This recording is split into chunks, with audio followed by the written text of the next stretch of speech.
Good evening, ladies and gentlemen. Welcome to Rock Creek Basketball here at the Rock. It is week 3 for the girls and boys here this evening as they take on the visiting Marysville Bulldogs. Joined by my co-host this evening, Cody Liming, and camera operator. How we doing? I'm doing all right. How you doing tonight, Isaiah? I'm good. It's another night at the Rock. It's going to be a great night. It is. I was a little confused earlier if it's Friday or Tuesday, but it is indeed a Tuesday. Yeah, they go hand in hand, really. I mean, I just feel like that time in between Thanksgiving and Christmas, you're kind of wonky, and especially that week between Christmas and New Year's Eve. Yeah. Like, why are we at work right now? Right. I should be at home abusing my body. Just lounging around, hanging out with the family. Yeah. Most definitely. So Mustangs were back in action last week as they traveled to Sabetha. It was a pretty one-sided win for them, 48-18. Convincing enough. The Marysville Bulldogs also did play Sabetha, the second game of the season. Girls on top of that one, 33-24. Their last game coming a loss to Clay Center, 42-38. So it should be a closely contested matchup here this evening. We shall see. So the girls are 3-2-0? The girls are 2-0, correct. Off to a great start. Definitely an improvement over last year, which I know the girls or the new coaches coming in. We're looking to switch things up, and they're off to a hot start. So we'll see if they can keep it rolling here tonight. And it's a good matchup for both teams. I mean, new league in the NCKL, and really just second game of the season, and you get a tough league matchup. So it'll be interesting to watch. Yeah, Marysville, not a stranger to the Mustangs. I remember playing them whenever I was in high school. We were never in the same league. They're kind of more of a outer league or opponent. Yep. But it was I think it was the right move too. I mean. And we're growing so much because, like Buncy moved down to 1A, Rossville, I think, to 2A. Right. All those teams that used to be part of the Mid-East League are now, everyone's shrunk. I mean, not necessarily in class size, but as far as classifications, like the rest of the state's growing, Rock Creek is growing rapidly. Right. And we went from being a lower 4A school to, when I checked last week, we're kind of in the middle of the pack as far as classifications go here in the night. Most definitely. I can think of a lot of exhibition games whether it be Chapman, Marysville, Abilene, Wamego, and whether it be football, basketball. I mean, Cody, you're a wrestler. You had meets at most of those places, I'm assuming, too. Yeah, for sure. So I personally like the fact that we're now league opponents of Wamego. Yes. So that means we're going to play them all the time because I think whenever I played, like Rock Creek played them in my junior and senior year, that was like the first time we'd played them in probably over a decade or something like that. And now we're going to be seeing them every year. And it's the rivalry. Get that back, St. George Wamego rivalry going again. You know what I mean? It's good. It's good. It's the way that God intended it. That's right. That's right. So got about, on the clock says 40 seconds until this game gets kicked off. But we're going to step aside real quick as they do introductions of tonight's starting lineup.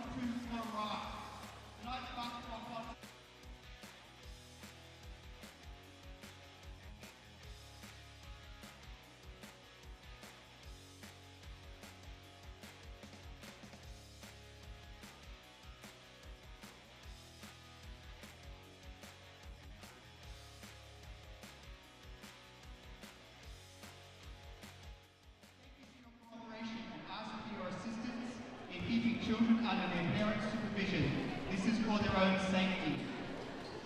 And now, let's meet tonight's starting lineups. Lady Bulldogs, 5'4" senior, number 0, the Lady Mustangs, 5'6" sophomore, number 0,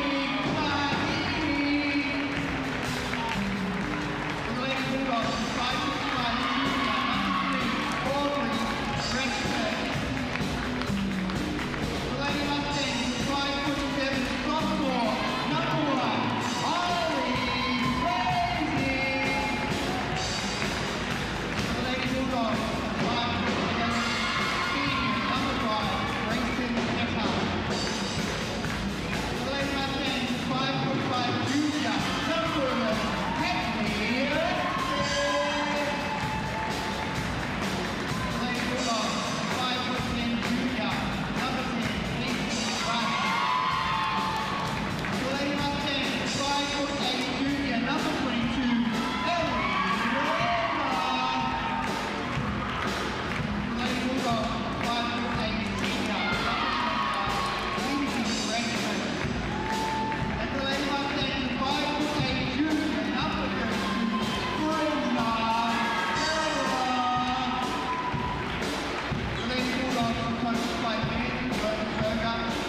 ready, ladies and gentlemen. We are all set for the girls matchup here this evening. Starters for the home team, Mustangs, number 0, Lucy Martini, number 1, Kylie Frazee, number 11, Hadley Rempe, number 22, Ellie Prather, and number 32, Brenna Zeller.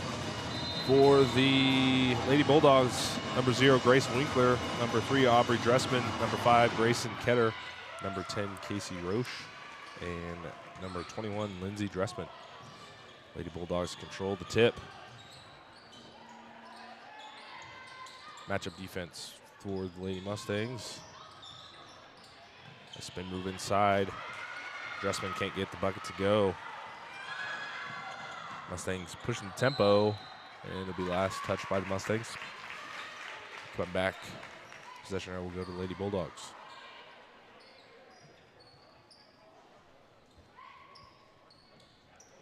So Lady Mustangs coming out with some full court pressure here. Mustangs did that last home game against Jefferson County North. It really worked out well. They Did very very disruption them for them, yeah. very early, and the Chargers never were able to recover that game. So we'll see how it turns out this game.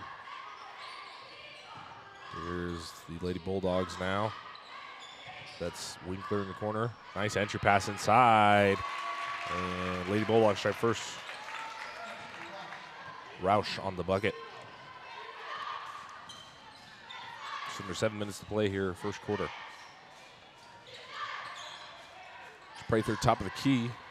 Takes it in the corner. Entry pass for Zeller over her head.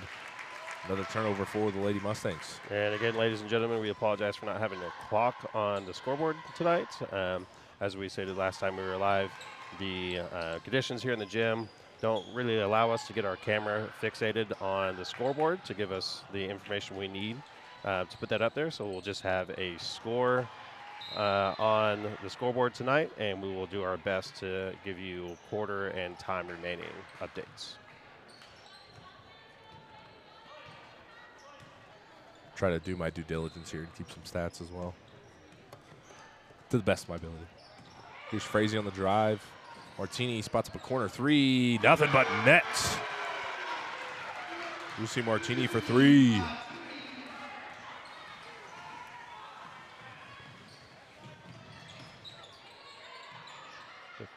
Here's Lady Bulldogs now. Here's Frazee. That was Dressman in the corner, pump fake. Nice drive, has it swatted by Prather. Roush controls her miss on the drive, skip past to Winkler, has it tipped. Very closely by Rempe. Shot clock winding down, pull-up jumper for Dressman is good. We see that new play clock or shot clock coming into play there. And new this year. Yeah, I kind of forgot it since last time we were in action. Brenna Zeller on the last bucket for the Mustangs. Dangerous spot to pick it up there for Dressman. And I believe possession error will go to the Mustangs. We'll have a group substitution. Checking in for the Mustangs, number 24, Riley Freese, and number 10, Aislinn Rottinghouse. And you had 1 and 13 for the Bulldogs. That'll be Dahlia Fry, and you said 13? Correct. Sarah Nemec for the Lady Bulldogs. Here's Martini off the screen from Prather.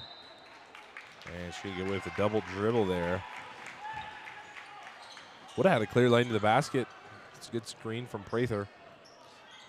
You know, I couldn't do much better. I played basketball in junior high, and I would always get like the second I saw an open lane, freak out and forget how to dribble the ball. Good rebound by Freese. And we're going to have a travel underneath, so another turnover for the Mustangs. Lady Mustangs, 4 turnovers as of early. So it could be a factor here. Still early on in this first quarter. 5 minutes to play. Nice pass inside. That is Dressman. Shooting shot to the line for 2. Yeah, the Mustangs still a little hectic right now, but it is, like you said, it's the beginning of the game, and once they get up and down the court a few times, those nerves will settle down, and hopefully it'll help that turnover margin. Well, not only that, but we've kind of seen this team before as well. kind of be a late bloomer. You know, like third quarter, fourth quarter rallies, really. Yes. When they battled back. But new management, new coach this year, so off to a good start. Lady Mustangs 2-0. We're all knotted up at 5 here, 5 minutes to play.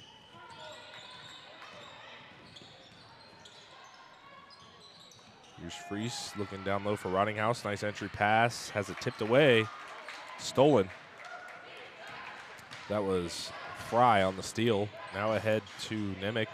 Entry pass into Roche. Has it tipped away. Possession arrow will stay with the Lady Bulldogs. 4:42 remaining. Here, first quarter action. Inside pass to Roche. The ball movement here by the Lady Bulldogs.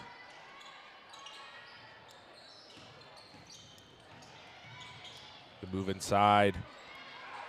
Dressman can't get the bucket to go. Here come the Mustangs. They have numbers here. 3-on-2 break.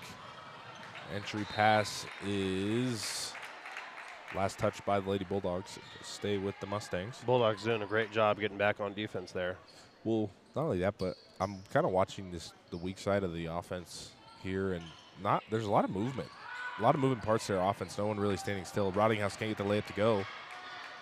Rebound will go to Roche. And it looks like the Lady Mustangs have decided to give up the full court press here early in the first quarter. Nemick wide open. Drives in, loses the handle. Freese comes up with the steal.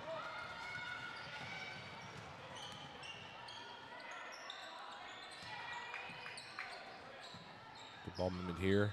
Freese thought about the corner three, driving in. Back up to Martini.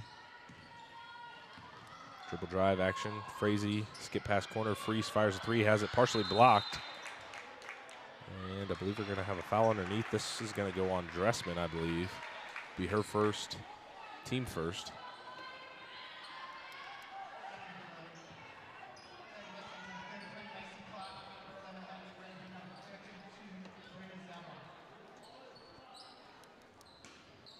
Rempe to inbound. Macy Clark checked in for the Mustangs. Good look there. Rottinghouse able to kind of just sneak under the basket, didn't get picked up, and put it in for two. This is a textbook out of bounds play. Little sneak attack. Yeah, a little sneak. As I say, you know, age-old rule: if it ain't broke, don't fix it. And they've been running that. That bounce play's been ran for as long as I can remember. Dressman can't get the free throw to go.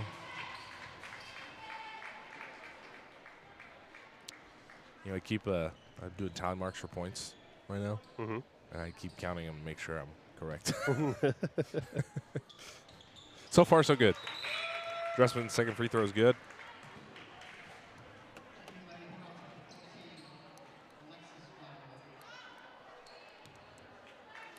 .333 here to go in the first quarter.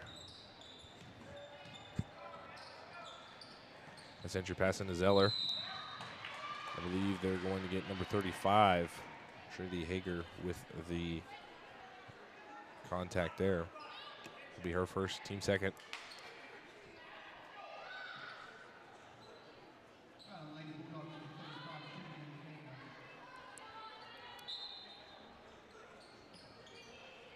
There's Rempe on the inbounds.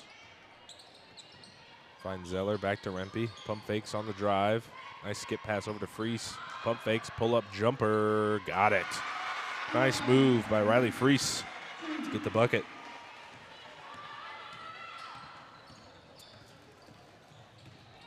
Here's Alexis Flower on the drive. And turnover, Lady Bulldogs.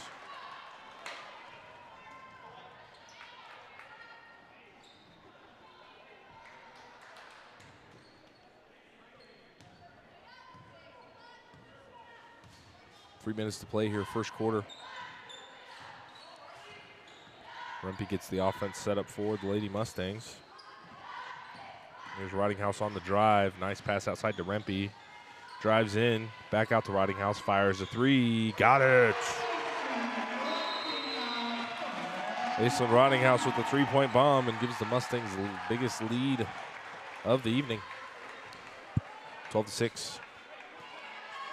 This Breaking the Action is brought to you by Sharir Home Team. Tonight's game is brought to you by Sharir Home Team, LLC, brokered by Next Home Unlimited, your trusted real estate partner in Mustang Country. From buying your dream home to selling with confidence, they're here to help you make your real estate goals a slam dunk. Sharir Home Team is proud to support the Rock Creek Mustangs on the court and in the community. Call them at 785-304-3742 or visit SharirHomeTeam.com. Go Mustangs.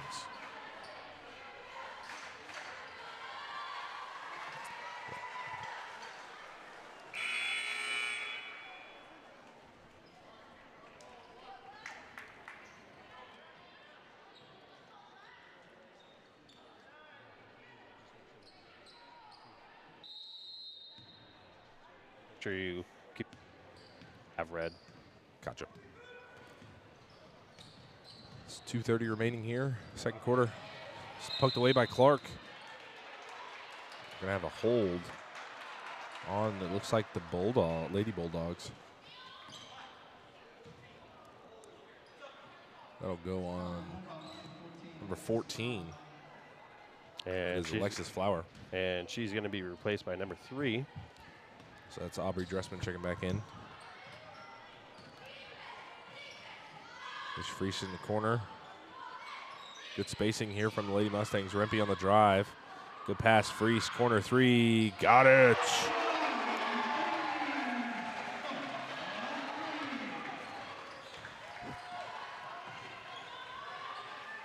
That three-pointer brought to you by Sharir Home Team LLC, helping you hit nothing but net on your real estate goals. Visit SharirHomeTeam.com.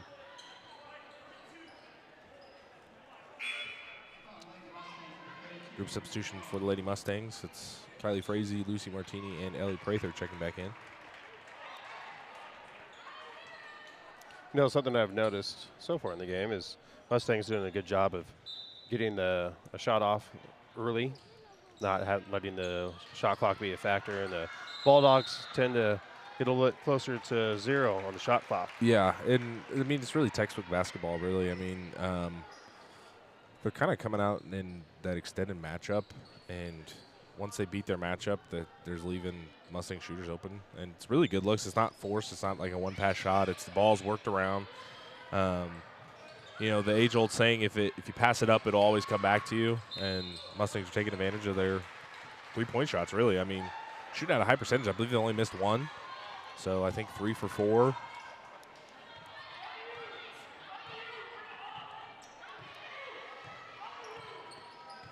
Just under 2 minutes to play here. The ball movement. Martini just throws it away. Turnover Mustangs. Here's Dressman guarded by Frazee.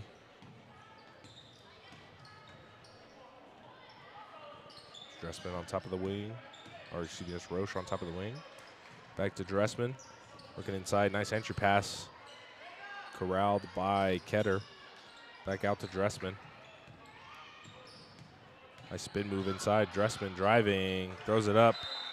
They get it to go. Possession arrow will go to the Lady Mustangs. Great drive there by Dressman. Yeah, it was a good move. Just couldn't quite finish it, but she had me going. Yeah. Would have broke my ankles. So just over a minute to play here, first quarter. Mustangs lead by 9.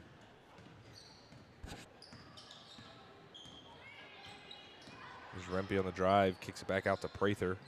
Now to Martini, now to Frazee. Frazee inside to Zeller. She'll be fouled. It'll be Mustang basketball on the baseline. Rempe to inbound. Be 4th team foul for the Lady Bulldogs. Rempe on the inbounds pass to Zeller. Back to Rempe. Skip pass in the corner. Prather looking down low for Zeller. Rempe might have got an ankle breaker there. And hits Martini for the 3. Martini with 6. These Mustangs lead by 12. 33 seconds left here in the first quarter. The defense from Frazee.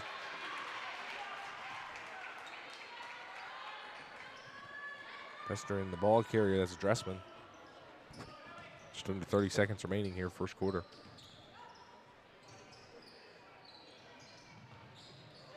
And we've got 21 seconds left on the shot clock, so Bulldogs will be forced to put it up before the end of the quarter. Nice move inside by Lindsay Dressman for her first points of the evening.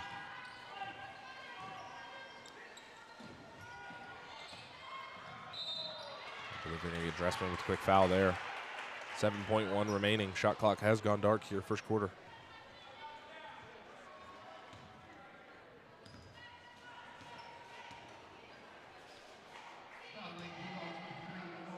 Send Frazee to the line.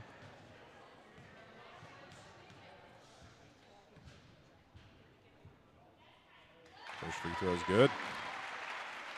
And they changed the rules, and it's you shoot for 2 now regardless whenever you get Correct. a bonus. There's no one-on-ones anymore. A lot of less pressure. I mean, there's a lot of one-on-ones I wish I could have.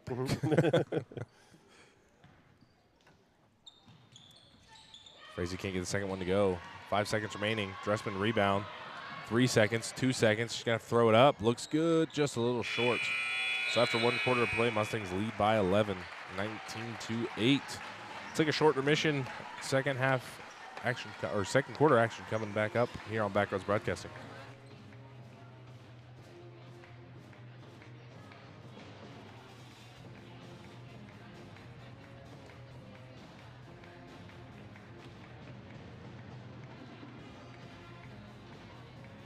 Overwhelmed with receipts, invoices, payroll, and balancing your books?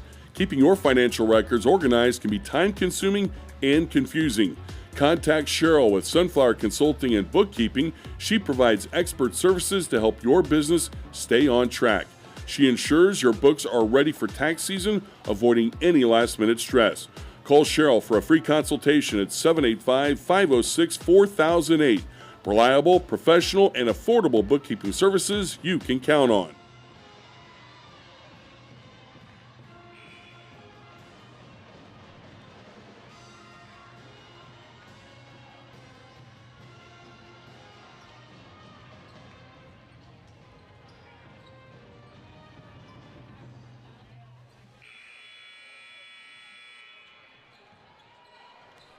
Welcome back to high school basketball action here at the Rock.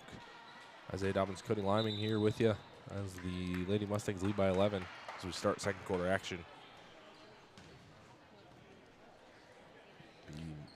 The Mustang possession. Yeah, Mustangs started off kind of with to a rough start there in the beginning of the first quarter. Several turnovers, but have since settled down and started working their offense, and they're getting great looks and getting balls to drop. So see if they can keep it going here in the second quarter. Prather can't get the jumper to go. Long rebound. Initially controlled by Frazee. I believe they're going to get number 10, Casey Roush, with the push there. And, yeah, that was pretty picture-perfect half for the Mustangs. I mean, putting up 20 points. Not that they'll, will put up 20 each quarter, but on track for 80 here this evening. But, yeah, they played well defensively. I thought they rebounded really well in that first half as well. Entry pass in from Prather. Another turnover for the Lady Mustangs. Yeah, the Bulldogs have been, and those turnovers weren't simply just errors by the Mustangs. The Bulldogs have done a great job of pressuring the Mustangs, getting them to make an errant pass here or there. Yeah. Just get a little bit ahead of themselves, and they've Right. been able to capitalize so far. Right. And not to say that, I mean, they are very much still in this game for the Lady Bulldogs. I mean, causing 6 turnovers in that first quarter.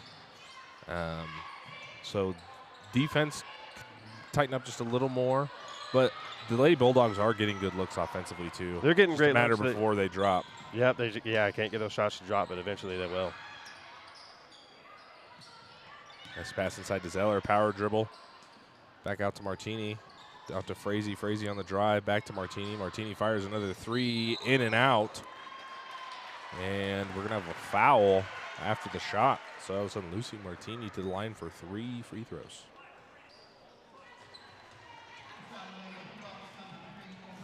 And already in foul trouble. That is number 3's third foul here early in the second quarter. So have to be careful. Yeah. We have to be careful the rest of the game. Banks open. She gets the first one to go. Yeah, we'll see Aubrey Dressman probably towards the end of this quarter here. And she's their starter, correct? Correct. Yep. And for a long night when you get in foul trouble early on and you got to set and wait for the second half action to start. Yep.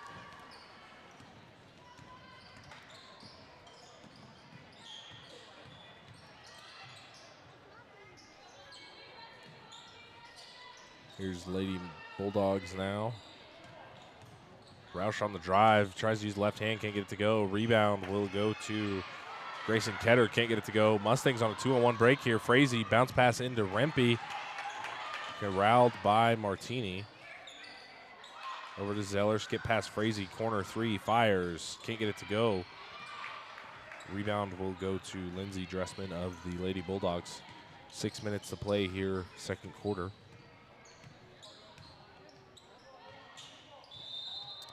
We're going to get Alexis Flower with the travel there. Be the fourth turnover of the game for the Lady Bulldogs. And we'd like to invite you guys, if you're watching on Facebook and or YouTube, go ahead and leave us a comment. Let us know where you're watching from and who you're rooting for.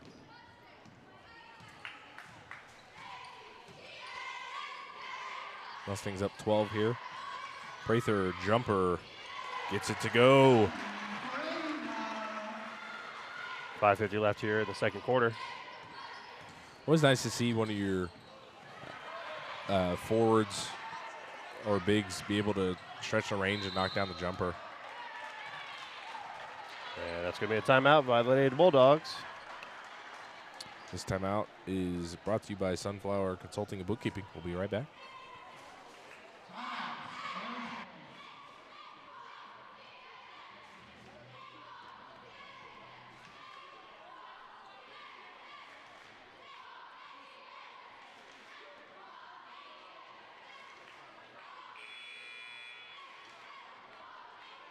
Overwhelmed with receipts, invoices, payroll, and balancing your books? Keeping your financial records organized can be time-consuming and confusing. Contact Cheryl with Sunflower Consulting and Bookkeeping. She provides expert services to help your business stay on track. She ensures your books are ready for tax season, avoiding any last-minute stress. Call Cheryl for a free consultation at 785-506-4008. Reliable,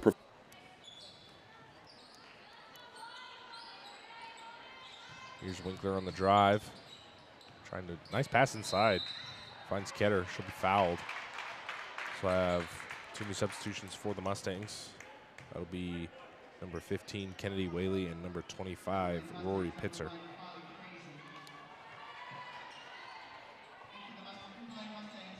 .532 remaining here, second quarter.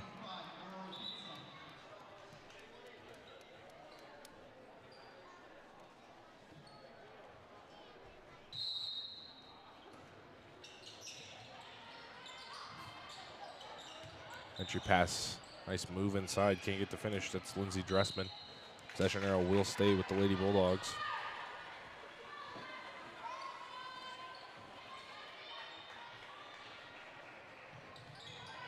There's Winkler in the corner, guarded by Whaley. Now over to Fry. Fry on the drive, nice pass inside. That's Ketter with the left hand. She'll be fouled and head to the line for two. We'll go on Rory Pitzer. Her first.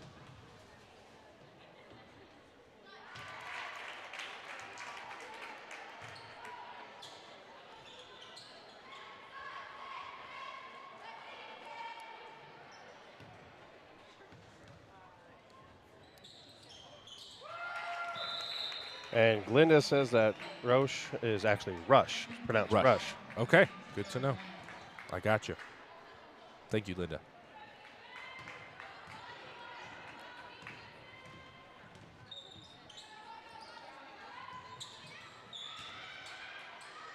Pass to Frazee, corner three. Short. Rebound will go to Rush. Go ahead to Winkler. Good defense from Whaley. Last touch by the Lady Bulldogs. Just under 5 minutes to play here, second quarter. And Todd Prather is watching from Colorado Springs. Go Mustangs. Thanks, Todd. Everyone else, if you are watching this, please leave in the comments where you're watching from and who you're rooting for. We'll give you a shout out on the air. Whaley fires a three, in and out. Rebound, Pitzer, power dribble up and in. Send Rory Pitzer to the line for an and one opportunity. Mustangs doing a great job rebounding here so far.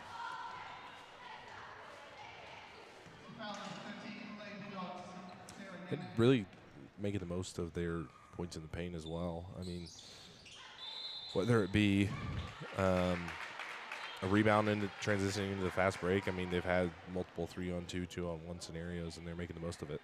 For sure. John Bush watching from Indiana, watching their granddaughter, Ella Rhodes. Thanks for watching with us, John. Here's Fry. And a foul on the near sideline. Possession arrow will stay with the Lady Bulldogs. That is number 1 for the Mustangs, her second.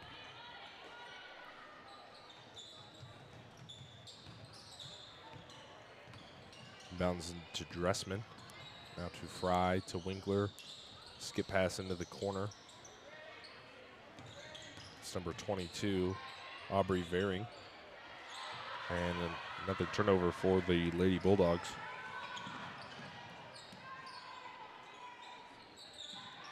Nice pass inside to Pitzer, goes up. And should be fouled again. Back-to-back free throw trips for Rory Pitzer. Pitzer doing a great job being strong down low and drawing those fouls.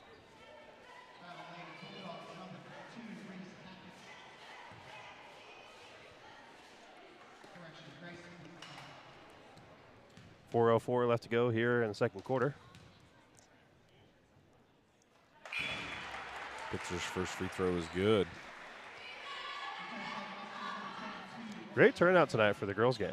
I agree. We normally see the gym fill out a little bit more with the boys' game, which will be coming up next here on the Backroads Broadcasting Network. But Mustang faithful showing up for the girls as well. Pitzer gets both free throws to go.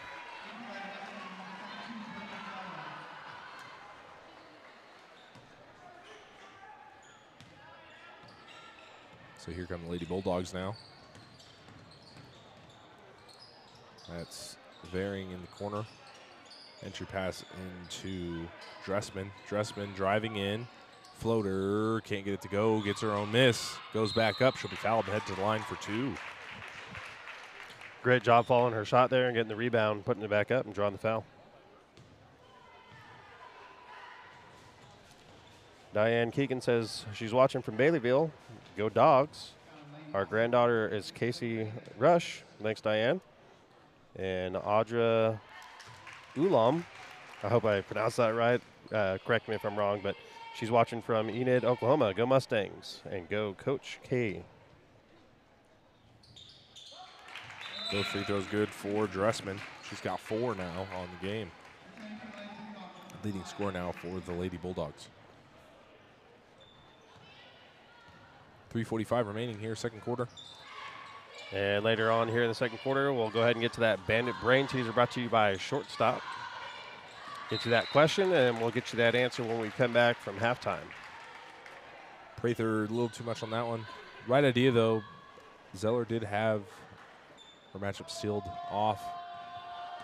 Did have an open look at the basket. Just a little too high for that one. Here's Fry now. Driving to her right. Entry pass inside. Has it poked away. Bodies are on the floor. And possession arrow will go to the Lady Bulldogs. Been kind of a physical matchup tonight with those jump balls. Neither team wanting to turn the ball over. Good hands from Rempey. Swats it out of bounds.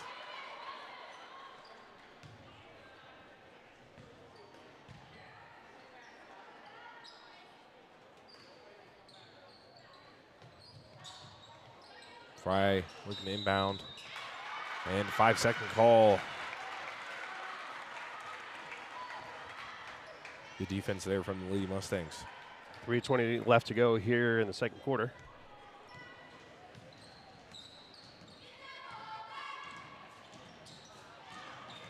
Nice pass inside, but a better defensive play from Lindsey Dressman. The rejection.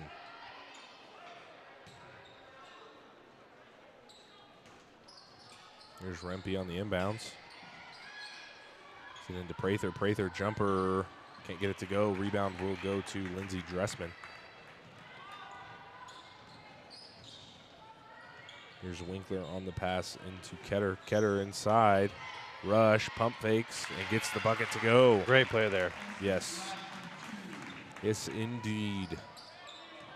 Textbook, if you will, there, Cody. Textbook. Here come the Mustangs now. Prather will be fouled. Let's see who this one goes on. 21. It'll go on Lindsey Dressman, her second. Prather can't get the first free throw to go. And that is going to be the 5th team foul for the Bulldogs. We have some players starting to get into foul trouble here. 2:45 left to play in the second quarter. Frazee checking back in for the Lady Mustangs. Number 3 for the Bulldogs already at that magical 3 mark, so we probably won't see her until the second half.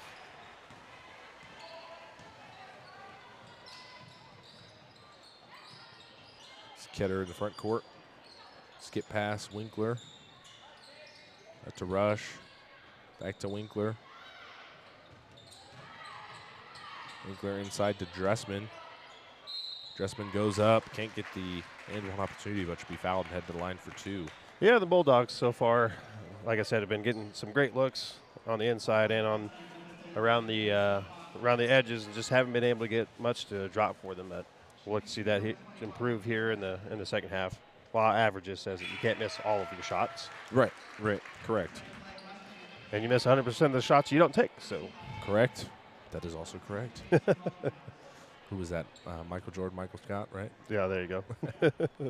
Or no, Wayne Gretzky and Michael Scott. Both free throws good from Dressman. That puts her tally up to 6 now. Leading scorer here for the Lady Bulldogs.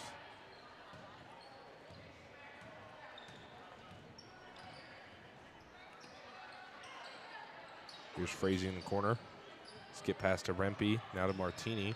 It's like a zone matchup now for the Lady Bulldogs. We're going to have 3-second call on the Lady Mustangs. It's unfortunate, too, because she had a wide open look at that 3 and was getting ready to throw it up. Yeah, and Lady Bulldogs switching up to that zone. Mustangs really playing it well, though. Yeah, there's multiple ways you can beat the zone. I mean, Mustangs are shooting well, so they beat that way, or getting the ball to the middle and really trying to draw out those 2 defenders, because that'll leave somebody open, usually on the backside. We have a reach in on Zeller.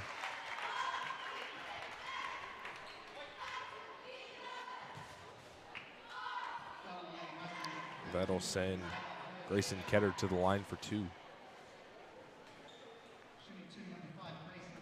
Hey, once again, guys, if you just are just now tuning in, if you could go ahead and leave a comment below on where you're watching from and who you're rooting for, we'll give you a shout out on the air. And here shortly, we'll have that Bandit Brain Teaser coming up. Give you the question here at the end of the second quarter, and we'll give you the answer when we come back from halftime. So stay tuned.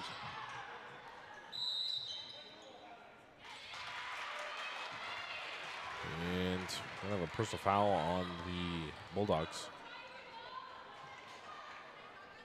It'll go on number 13, Sarah Nemec. A lot of Bulldogs sitting with 2 fouls. Both teams in the bonus. Rempe, deep 3. Can't get it to go. Rebound will go to Roninghouse, but possession arrow will stay with the Mustangs. It's going to be a foul there. Kylie Rempe showing off her Steph Curry range on that one. From downtown. From Westmoreland.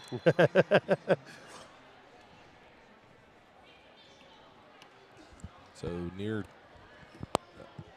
even turnover ratio for both teams. Lady Mustangs sitting at 9, and Bulldogs sitting at 7. All this unofficial, by the way. Yes, Isaiah's trying to keep stats while he's also trying to do play-by-play and run ads. So hats off to Isaiah for doing multiple things at once. I do what I can. Zeller gets the second free throw to go, her 3rd point of the evening. There's Fry guarded closely. Nice pass inside. That was to Nemec. Should be fouled. Both teams Head to the line for 2. Both teams strong and down in the paint. That's where all those fouls are coming from. They're doing a good job of meeting the pass. You know, that's not something letting that it kind come of to teach them. you. Yeah, Yes. yeah. Not let the pass come to them. They're going to meet the basketball, and it's paid dividends. Take some trips to the foul line. Nemec can't get the first free throw to go. And Bulldogs slowly cutting into the Mustangs' lead. Yeah. Pitzer checking in for Zeller. Nemec, second free throw underway here. Looking for her first points of the evening. Can't get the second one to go. Rush almost had the rebound. Pulled ahead by Martini. Martini inside to Frazee. Frazee gets the bucket. Good court vision there from Martini to find a wide open Frazee.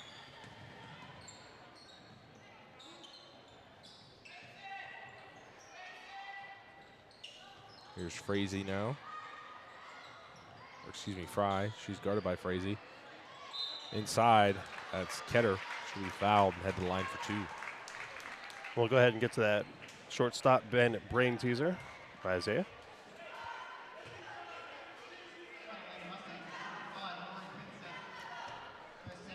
This game, this Bandit Brain Teaser brought to you by Shortstop. No matter where you are, how long it takes you to get there, you always have time for Shortstop. In what year did Kansas officially add a girls' state basketball tournament to the Acacia calendar? Like I said last week, use your resources if you need to. Or if you have elite ball knowledge, like the kids would say. Just know. Martini fires a 3, can't get it to go. Rebound Fry. 47 seconds left here in the second quarter. Here's Rush. Inside Ketter. Ketter guarded closely by Pitzer. Pitzer pokes it away. Goes up. Fouled. Head to the line for 2. That was the right move there. Nothing open on the outskirts. Just take it up, draw the foul. Yeah. She did that successfully. And, yeah, good take there by Ketter. Pitzer was playing on that low side, so Ketter with the right move to go towards the middle. Rattles home the first free throw. And along with that Bandit Brain teaser, if you guys have an answer or a guess, go ahead and put it down in the comments below. Both free throws good for Ketter. She's got 5. 28 seconds remaining. Skip pass into the corner from Rempe to Frazee, back out to Rempe. And the shot Out of Roddinghouse. Shot clock is dark, so Mustangs can take all the rest of the clock here. Good ball movement here for the Mustangs. Rempe drives in. And we're going to say blocking foul on the Lady Bulldogs. And that'll stop the clock at 9.4 seconds left to go here in the first half. Rempe looking for her first points here of the evening. First free throw is good. Glenda's guess is 1973. It's a good guess. There's a chance. There's a chance. There's a chance. So you're saying there's a chance. So you're saying there's a chance. Cannot confirm or deny that that is the right answer. You'll have to wait. Tune in, yeah. You'll have to wait till the second half to get the official answer. Rempe can't get a second free throw. Rebound Pitzer. I think they're going to get her with over the back. As we come back the other way. 7.9 seconds left now here in the first half, and we're going to have some free throws on the other end for the Lady Bulldogs. Say that Bulldogs. 5 times fast. I can barely say it once. It's slow.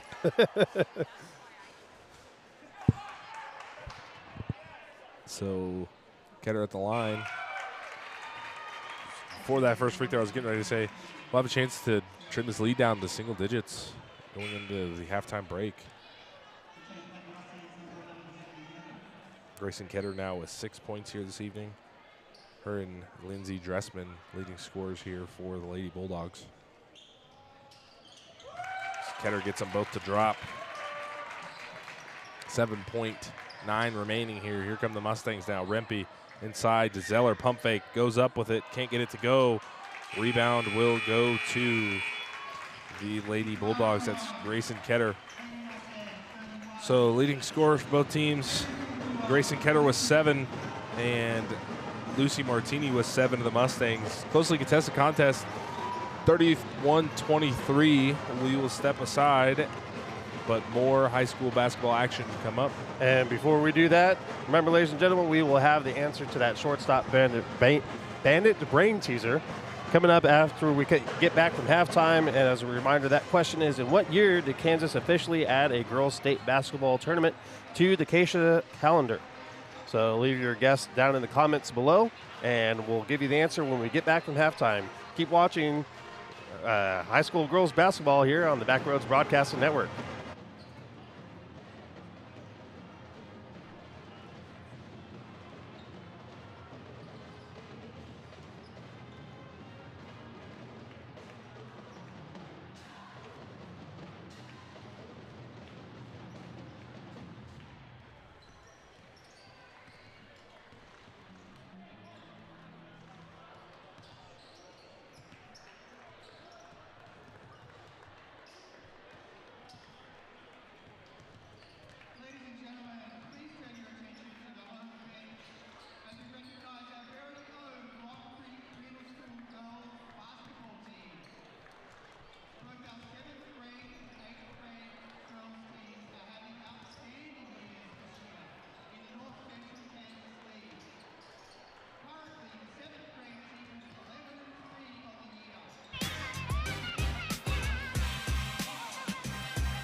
Welcome back to Back Row Broadcasting's presentation of high school basketball.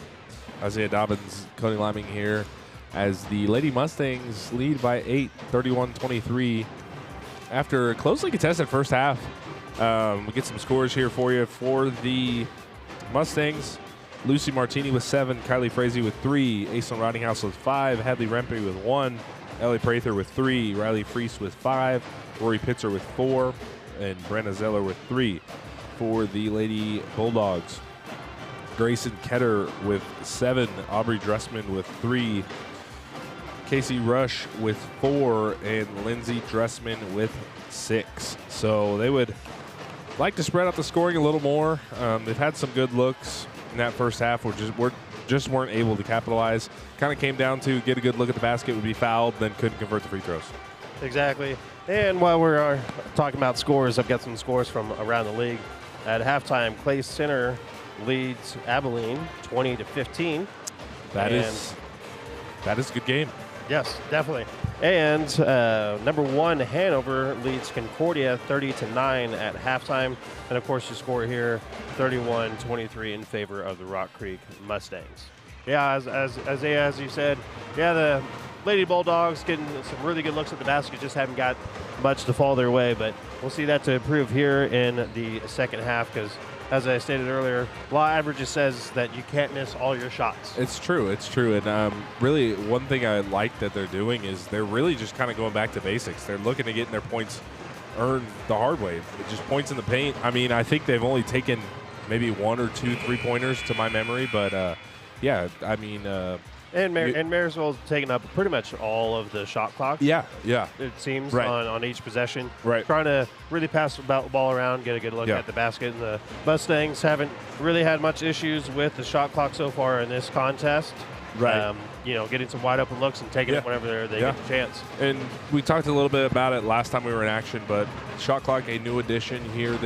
Our trial run is what you would say. Yes, trial run. But I really think it's here to stay. I think it improves the pace of play. And really, I mean, how many moments can you think of when you think of, basketball highlights in general? The shot clock is going down. Throwing up a 30-footer goes in, Yeah, putting up a buzzer beater, if you will. So it will be, possession arrow will go to, I believe it'll be the Lady Bulldogs, if I'm not mistaken, but it could be the Mustangs. I'm not for sure. We'll wait for the Mustangs to come out, and it'll be their basketball. And Judy Jones watching from Grove, Oklahoma. Thanks for watching with us, Judy. And from YouTube, Marlene Rempe watching Hadley Rempe from Corning, Kansas. So thank you guys for watching with us this evening. If you're just joining us, go ahead and leave down in the comments where you're watching from and who you're rooting for, and we'll give you a shout out on the air. And we'll be getting to that Bandit Brain Teaser brought to you by Shortstop here shortly. This is a good move inside by Rempe. Splits the double team, can't get the floater to go.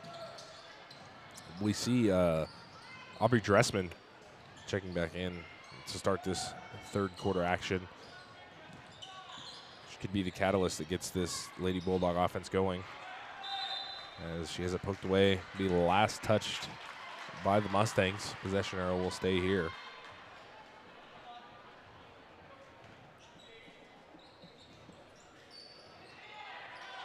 Winkler to inbound, now out to Dressman. Guarded by Frazee. Here's Rush. Entry pass inside to Ketter. Nice move inside. Has it blocked by Zeller. Zeller can rouse the rebound. Now Frazee pushing it into the front court now. Nice pass to Martini. Back out to Prather. Inside to Zeller. Pump fakes, goes up, gets the layup to go. Just under 7 minutes to play here in the third quarter. Mustangs lead by 10.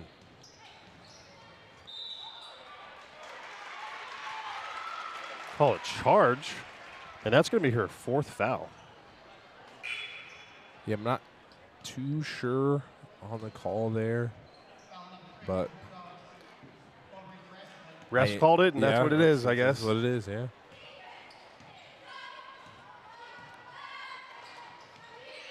Here's Frazee down in the corner. It's like a 2-3 zone look for the Lady Bulldogs. Zeller extending her range, knocks down the jumper. Britta Zeller with 7 now. got 4 this quarter. Here's Winkler on the drive. Inside to Ketter. And they're going to get Zeller with the foul.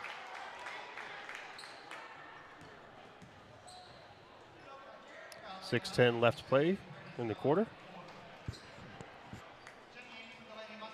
And that was actually going to be her 4th foul. So foul trouble on both sides.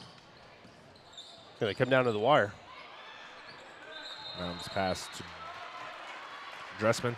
What do you think, Isaiah? Once you start getting that, you have your 3rd, your 4th foul, do you start playing more timid, or do you think you take the approach of, if I foul out, I foul out? I still think you can play aggressive, especially with the defense that the Lady Bulldogs are running.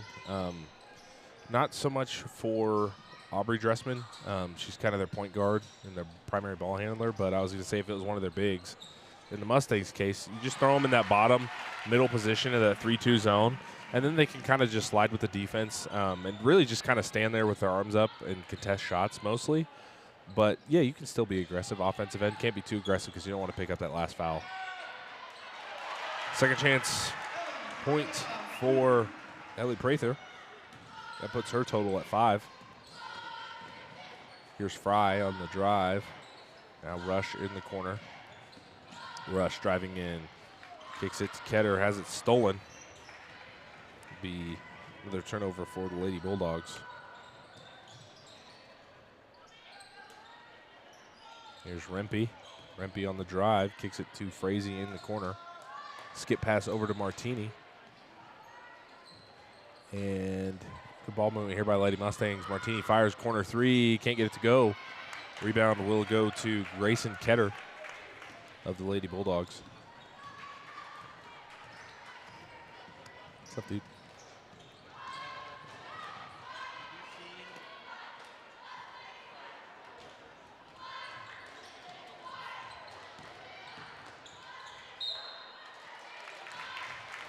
Good drive there by the Bulldogs. Going to be fouled, and she'll go to the line for 2.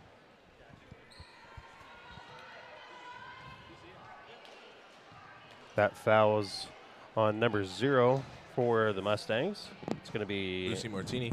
Lucy Martini. Sorry to take a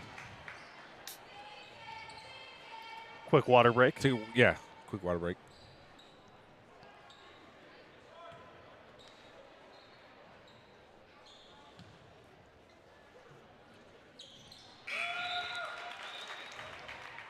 Last free throw good for Dressman. And while we got a little bit of downtime, we'll go ahead and get that answer to the Bandit Brain Teaser, brought to you by Shortstop. Drum roll, please.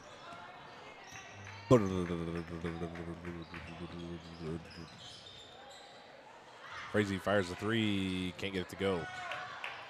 Rebound Rush.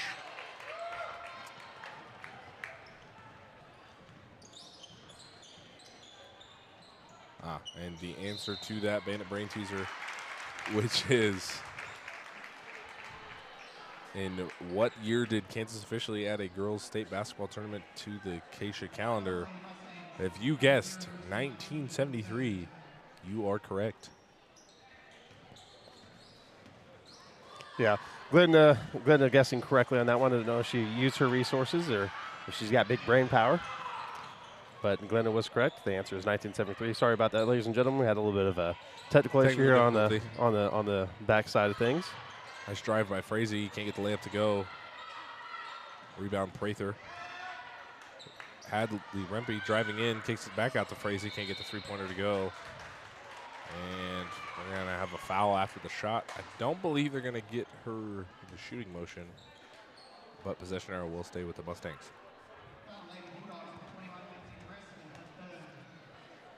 And Dreschman with her 3rd foul.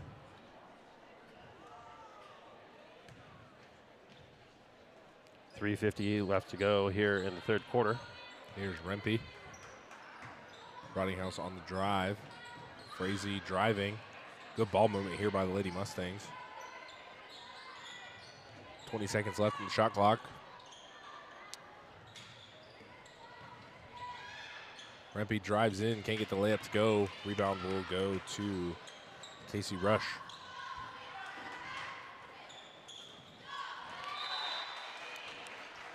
Good try for Martini. He almost comes away with the steal. 3:20 remaining here in the third quarter.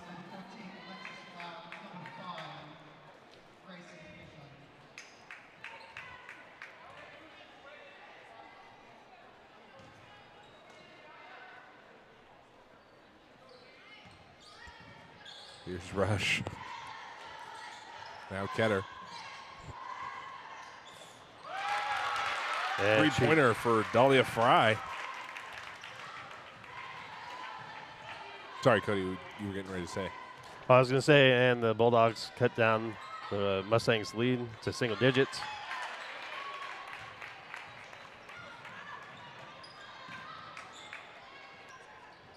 Pass ahead to Flower, drives in.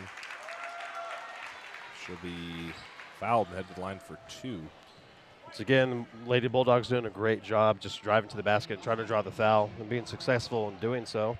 Put the Mustangs in a bit of a pinch with foul trouble, getting into that bonus territory early. Alexis Flower at the line. First free throw is good. Her first points of the evening.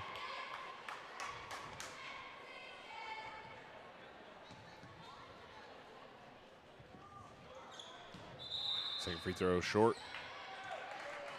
Glenda dropping some more knowledge. First girls state basketball game was actually in 1909, and Beloit beat Chanute 15-8.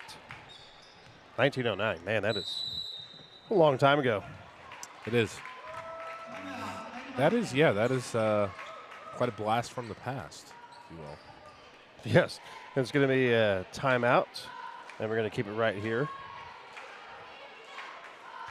Glenda, thanks for adding in some additional knowledge. She also said Bueller won 3 at the 5A level, Medicine Lodge at the 2A level, and then Pratt Skyline 1A champions in 1973, I believe. Yeah, it's kind of fun to see the evolution of basketball, not only from when I played to now, but over time. Dude, I miss those days where they used to do what is it, the granny shot? Oh yeah, yeah. But between There's the legs, still people that do it. There's still people that do it. And then the overcorrection from short shorts, which they wore forever, to just super long shorts. What was that in the 90s? Early 2000s. Yeah, there's that was the Chicago Bulls, right? That really kind of started that. Yeah, started in the I know. NBA, correct. A little fun fact. So Michael Jordan would wear his University of North Carolina, practice shorts under his game shorts, and he specifically requested longer shorts so he could hide his UNC shorts. If you didn't know. Wait, so he wore his UNC shorts underneath, like in an NBA game? Really? Yep. Yeah. So what, do you think that's where that came from? I don't know. I mean, very well could be. Why not? Let's go. So wearing 2 pairs of shorts during a game? Yeah. Wild. Maybe that's the key. Maybe that's what I was missing out. I mean, he is the goat. He is the goat. So yeah. Maybe there is a correlation there. Yeah. The more shorts wore, the more shots made. Yeah. You get double the points.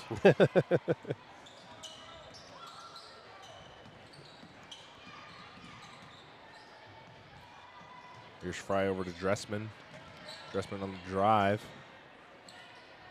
Tries to put it up, can't get it to go. Rush, rebound, bucket is good. Got ourselves a ball game, ladies and gentlemen. Yes, indeed. Mustangs lead has been cut down to 6 with 2:05 left to go here in the third quarter. Yeah, Lady Bulldogs battling back, going on a little bit of a run here. And the crowd getting into it on the Lady Bulldogs side. Prather can't get the layup to go. Mustangs kind of get complacent on the offensive end. They're coming out in that extended zone, and not a lot of movement on the interior or on the wings for the Lady Mustangs. Frazee gets the steal, takes the bump.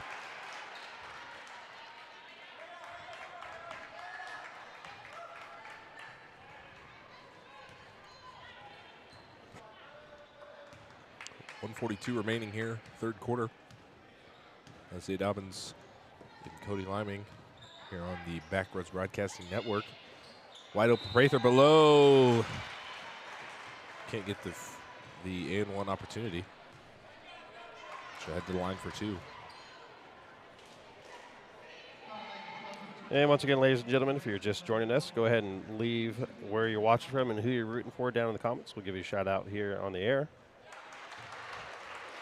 Appreciate all of our viewers.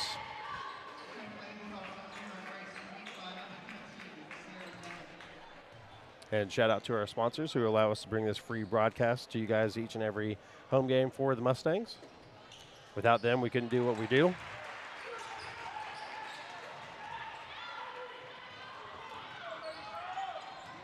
Here's Fry ahead to Winkler. Inside to Mimic. Has it poked away by Martini.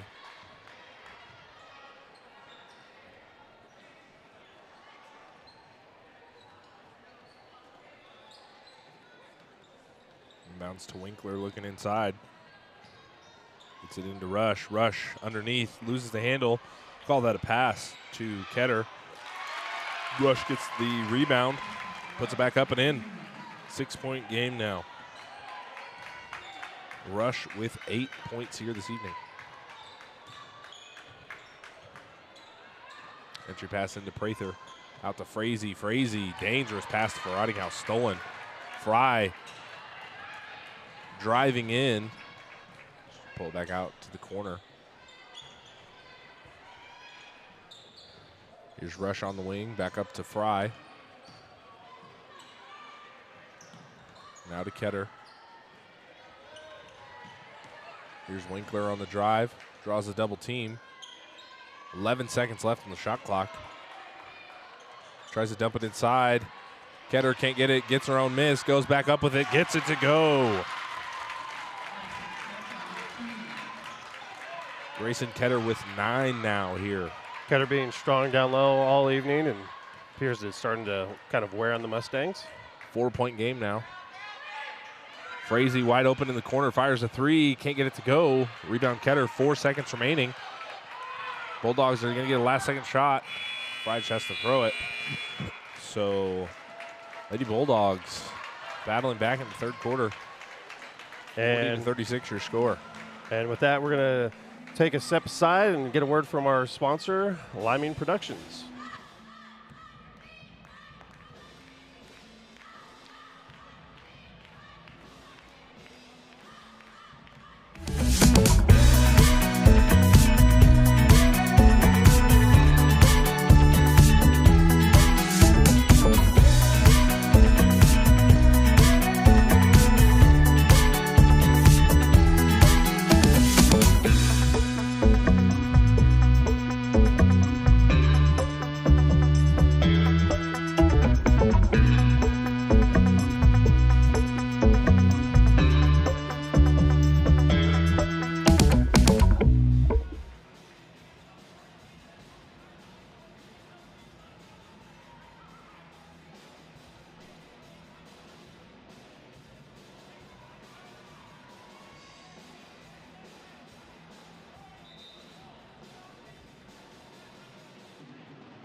Welcome back, ladies and gentlemen, to Backroad Broadcasting's presentation of high school basketball.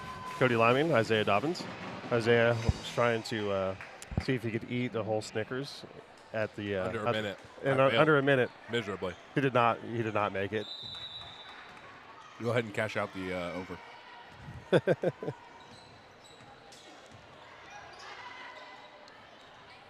Here's Frazee. Back to Rempe. Rempe knocks down the three-point bomb.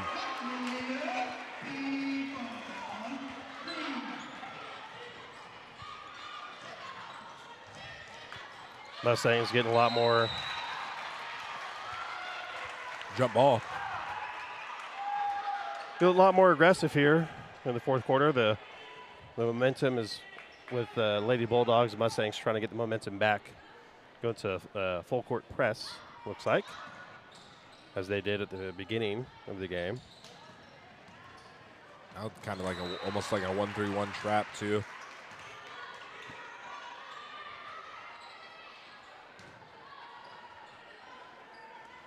That upper wing spot, kind of a dangerous spot to pick up the basketball.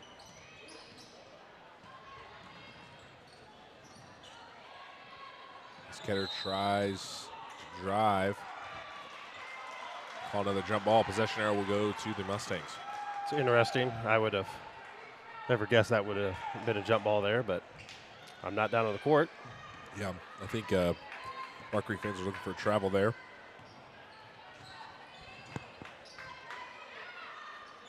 Here's Rempe. Skip pass over to Martini, inside to Prather. Back out to Aislinn Rottinghouse. Rempe fires another three. Got it! Back-to-back three-pointers for Hadley Rempe. That puts her at 7. Mustangs on a 6-0 run. And with that timeout, we'll get a word from our sponsor, Roach Media Group. Isaiah.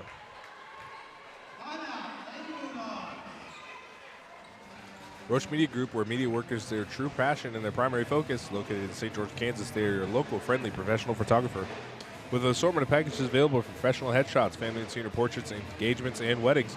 Providing high-resolution image files or prints taken on location or in their studio, Roach Media Group can also provide professional edits. If you're a realtor, Roach Media Group is your local area expert in real estate, photography, and videography. Ask about the drone and 360 view camera tours when you reach out to them today at roachmediagroup.com or call 785-979-0527.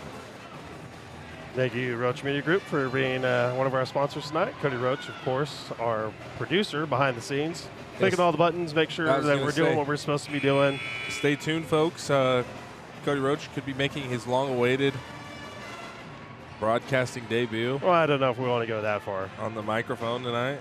I mean, he really is one of those kind of, he's got a voice for radio type of guys, but I don't know how 3 people on the mic would go. As we get started here, 7 minutes left to go in the fourth quarter.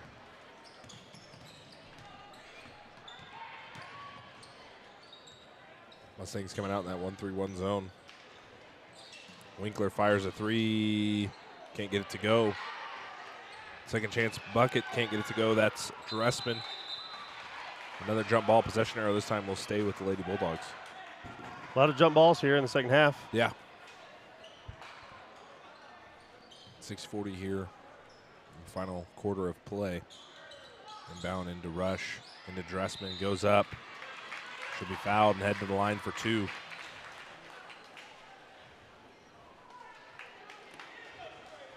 Been saying it all evening, but the Lady Bulldogs have been doing a great job of just taking the ball up to the basket and drawing the foul, and it's starting to pay dividends as that's going to be number 0 for the Mustangs' 4th foul. So the Mustangs got a couple players in foul trouble and feel like most of their other starters are setting at either the 2 or 3 mark. So that's something to look for here as we get real late into the fourth quarter towards the end of the game, with the momentum somewhat staying with the Bulldogs. Definitely a interesting North Central Kansas League matchup here tonight between the Mustangs and Lady Bulldogs. Nice pass inside to Prather. Prather gets the layup to go. That's one way to attack the zone right there. Ellie Prather in double digits here tonight. 10 points.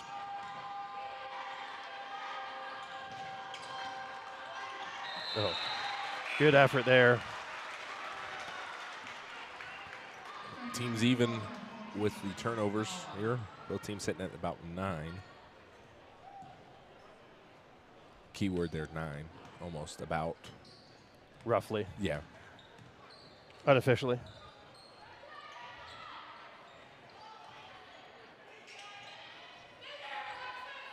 Rottinghouse is going to fire a three. Can't get it to go. Rebound will go to Rush of the Lady Bulldogs.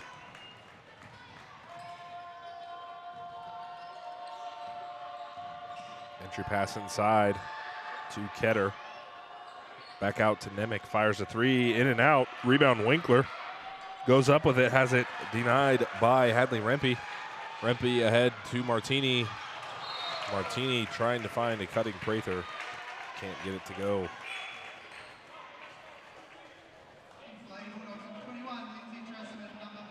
So Mustangs still lead by 11 here as Aubrey Dressman checks back in for the Lady Bulldogs. See if we'll do kind of a offensive and defensive substitution for Aubrey Dressman, she did pick up her 4th foul there in that 3rd quarter. Oh, Mustang's getting, there we go. Instead, Mustang's getting away with a couple fouls there. Ref stepped in. That'll go on Kylie Frazee, her 3rd.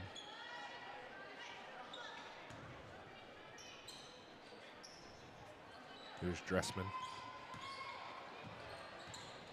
Going to work on Frazee. Now passes over to Flower. 5:15 left to go here in the 4th quarter.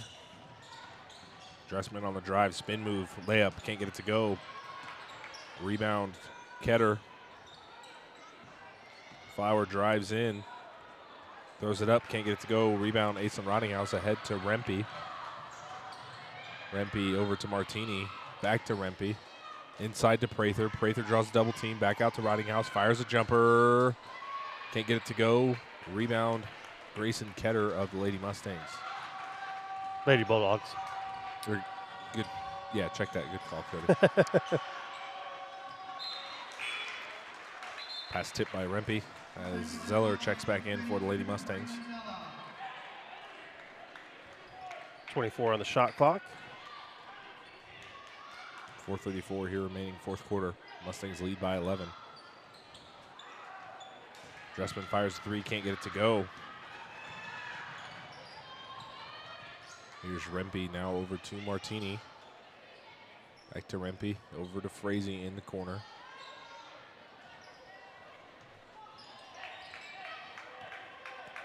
Mustangs can't get too complacent here. Shot clock is winding down. 15 seconds left on the shot clock. Here's Frazee over to Martini. Martini inside to Prather. Prather loses the handle. Another turnover for the Mustangs. And a score from around the area. Number 1, Hanover beats Concordia 53-39. That would be the varsity girls. We've got 4:04 left to go here in our contest, and we'll be followed by the varsity boys matchup. So after the game, make sure to stay tuned here on Backroads Broadcasting, and we'll bring that action home to you. Here's Fry, top of the key, over to Rush. Now back to Dressman. Dressman looking inside. She's going to fire a 3 short. Tried to save it, just couldn't get that foot off the ground in time. Great effort. And we're going to have a timeout there by the Bulldogs. So, Isaiah, there's 3:41 left to go here in the 4th quarter. Bulldogs down by 11. Yes, 11. Math is hard. What do the Bulldogs need to do to get back in the game and potentially win it here? I think they need to go back to what was getting them to the free throw line. I mean, plenty of time left. Still well over 3 minutes. The Mustangs are kind of getting complacent on the offensive end, so they can really turn up the defensive pressure.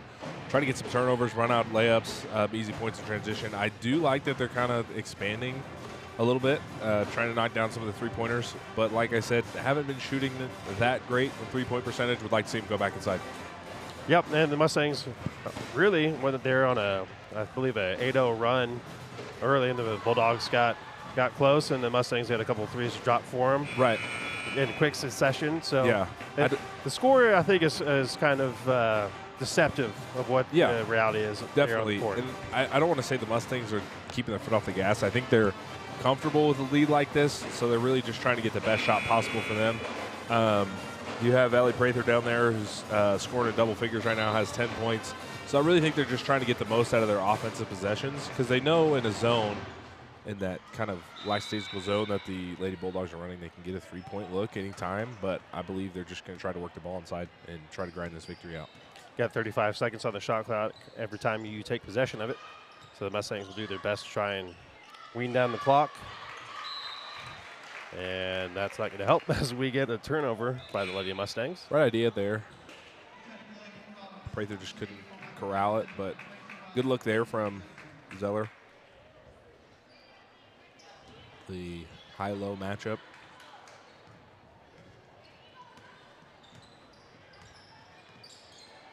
.320 left on the clock here in the fourth quarter. Fry's going to fire a three, top of the key, can't get it to go. And possession arrow will go to the Mustangs. Lady Bulldogs getting a lot of great looks on those three-pointers, and just for whatever reason, they're not dropping tonight.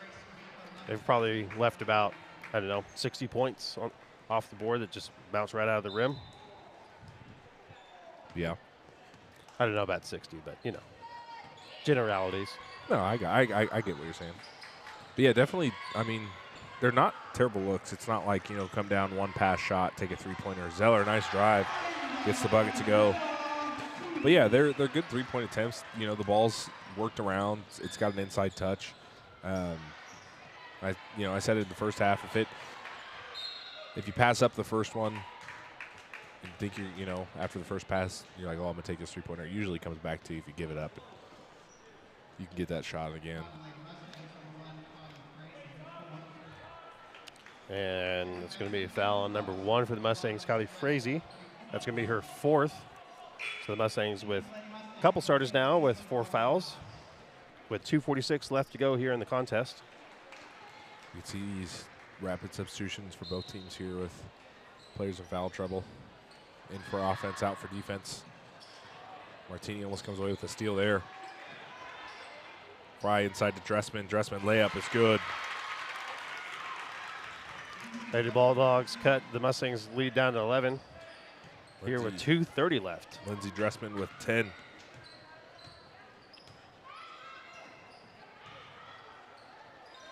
Zeller floater, got it. 11 points now for Brenna Zeller. And the Mustangs just having an answer every time. Yeah, they're kind of pushing the pace back to where they dictate a little bit, getting the Lady Bulldogs sped up. As another turnover there.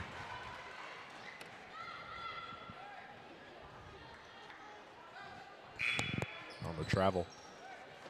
Just over 2 minutes to play here, fourth quarter.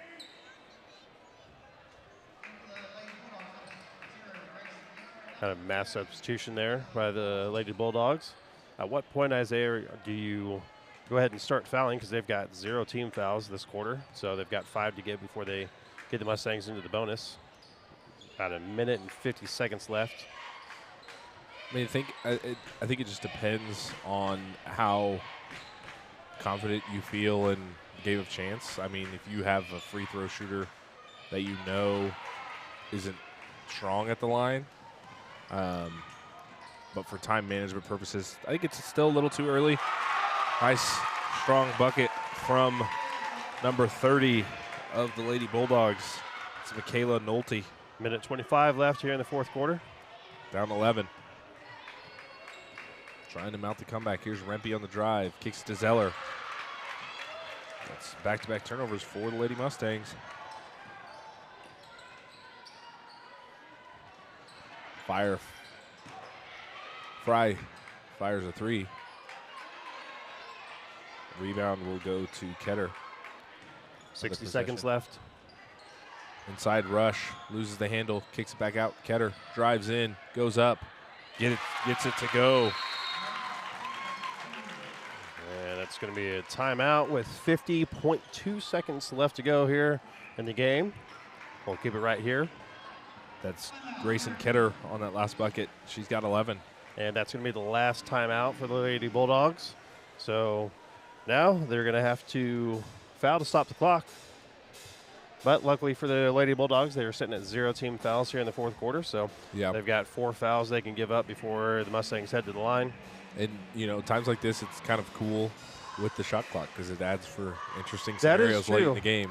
That is true. Because in the past, even last year, the Mustangs could just spread it out, sit there and dribble, and make the Bulldogs come to them. But with that new shot clock, now they have to start looking inside and get the shot off. I think of the boys coach, great Coach Johnston.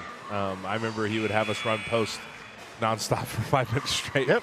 Just because there was no shot clock. We could, because we were up 20 points, and we'd wait for a backdoor layup or mismatch in the post, something like that. So it definitely adds for interesting scenarios to come. Yep.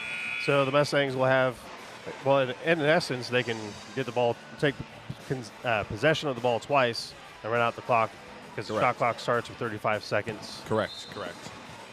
Now with 50 seconds left, 35-second shot clock. Is it that big a factor here? It could be, but Mustangs up 9 here.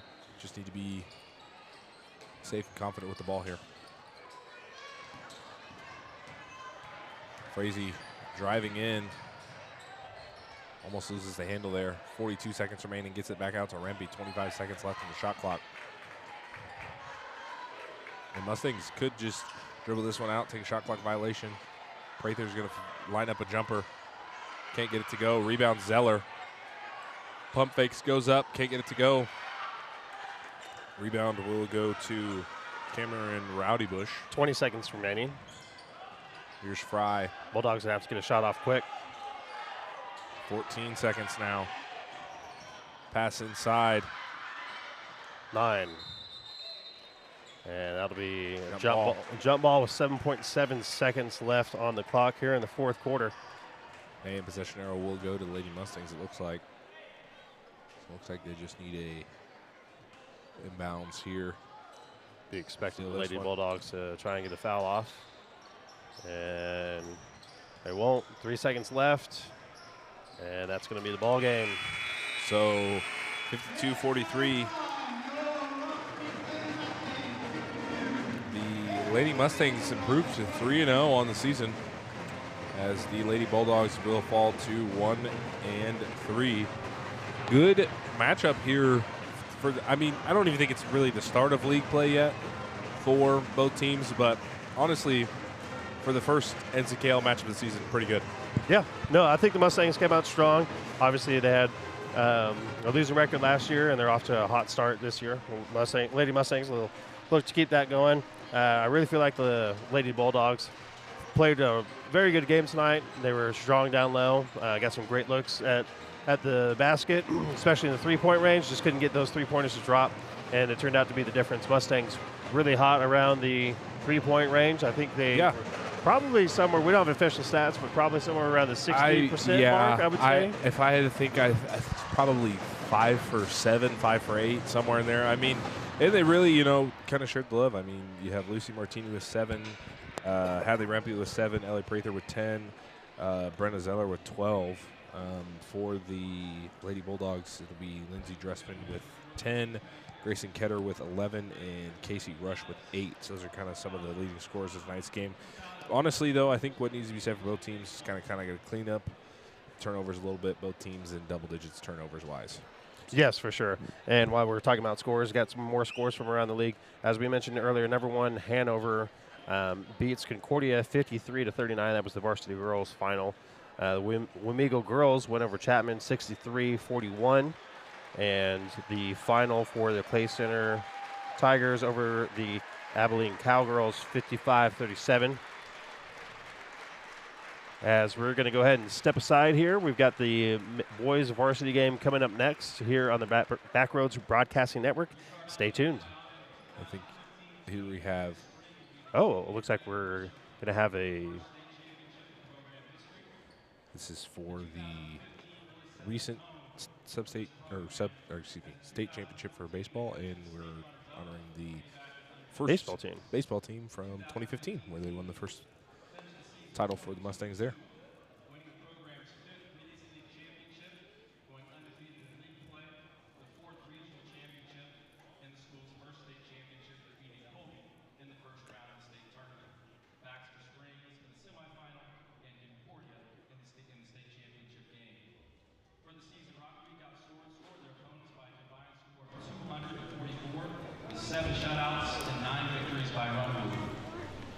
Those that have come back tonight that I'd like to honor: Austin Sellers, first baseman; Jackson Goodviller.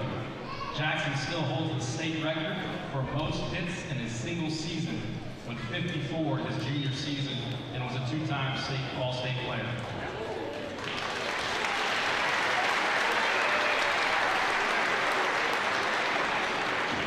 Haley Roden, 3-time all-state pitcher in the 2015 4A Division II Pitcher of the Year. Caleb also holds the school record for most strikeouts in a career. Cooper Schlockmeyer was an all-state second baseman in his senior season in 2017. Justin Reese. Justin started the state championship game, throwing 6 shutout innings in the first state championship in school history. Outfielder Jackson Fike. Shortstop Carson Zinger. Carson was the 2017 3A, or 4A, so 4A, 3A Player of the Year. And assistant coach Andrew Trent. Fellas, thanks for coming back. Congratulations.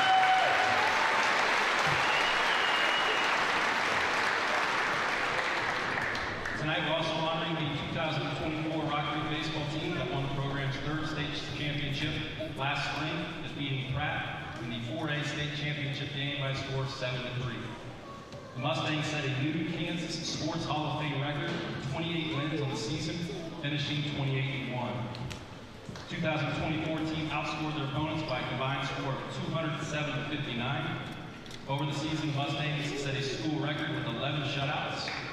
The 2024 Mustangs went undefeated for a 2nd straight season in Mid-East League play and won the school's 9th league title and 11th regional championship. Back tonight, manager Jordy Scott, manager Gavin Schreiner,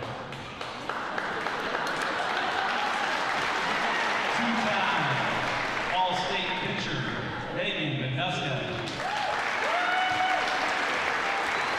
Palmer Martinez, Mac Lee, Ryder Zeller, Drew Becker, Donovan DeVita, Cooper Seaman, Landon Snyder, Peter Martini, Brock Lucas, Jackson Kendall, Noah Valberg, Brandon Craneville, all-league outfielder, assistant coach Jordan Floyd, and assistant coach Brian Scott.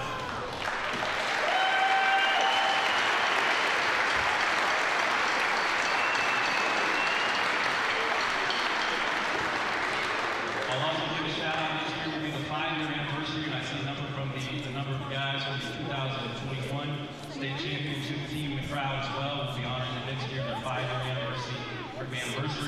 Congratulations to these two teams, 2015 and 2024 state championship baseball teams.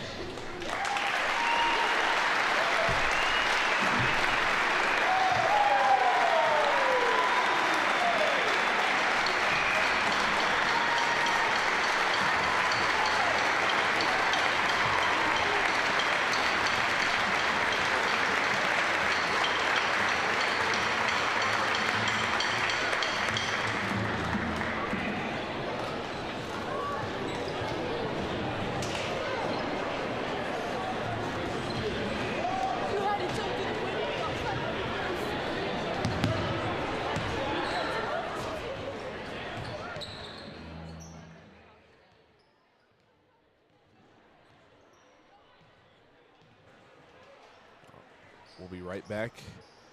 About 15 minutes for the boys matchup. Don't go anywhere. You're watching high school basketball on Backroads Broadcasting Network.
Welcome back, ladies and gentlemen, to Backroad Broadcasting's presentation of high school basketball. Isaiah Dobbins, Cody Liming coming at you live at the Rock for the Varsity Boys pregame. So, we're set for the Varsity Boys matchup here this evening. Believe Mustang Boys coming into this one 2-0, I believe, as well. As they won a close one to Sabetha. I believe they only won by 2. I'll get some official records here for you as I switch over to the... And while he's doing that, we'll go ahead and talk about the game that you guys just saw. If you guys are just joining us, the Rock Creek girls defeated the Marysville Bulldogs.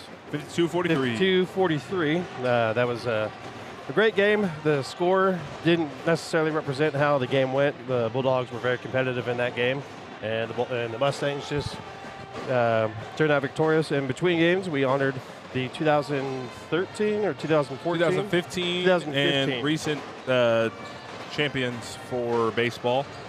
Kind of cool to see.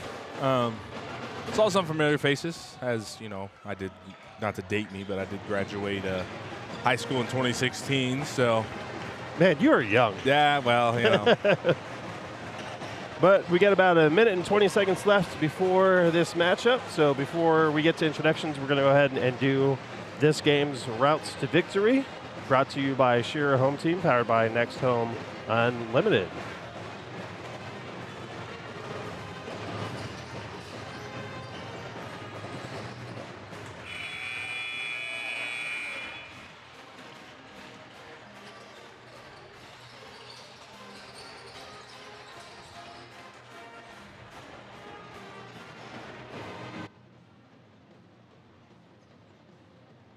Thing. Or actually, I'll do the Bulldogs. For the Mustangs, defensive intensity, control the boards, and smart shot selection.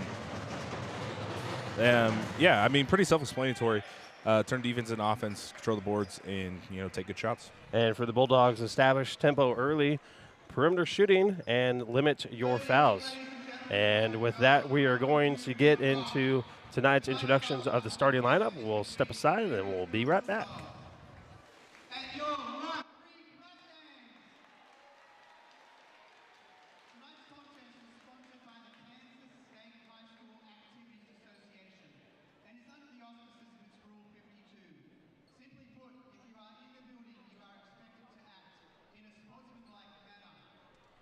And now, ladies and gentlemen, we ask you to rise for the singing of the national anthem of the United States of America.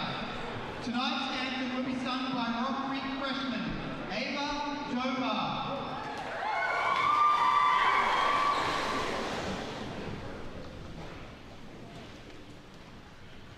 Oh, say, can you see by the dawn's early light what so proudly reared at the twilight's last gleam, whose broad stripes and bright stars through the perilous fight o'er the ramparts we watch, were so gallantly stream, and the rocket's red flag, the bombs bursting in air, gave proof through the night that our flag was still there. Oh, say does that star-spangled banner yet wave o'er the land of the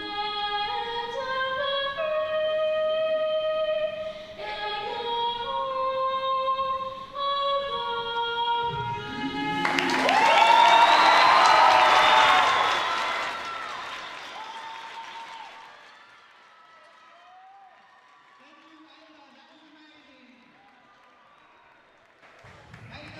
Good rendition of the national anthem by freshman Evelyn Dover.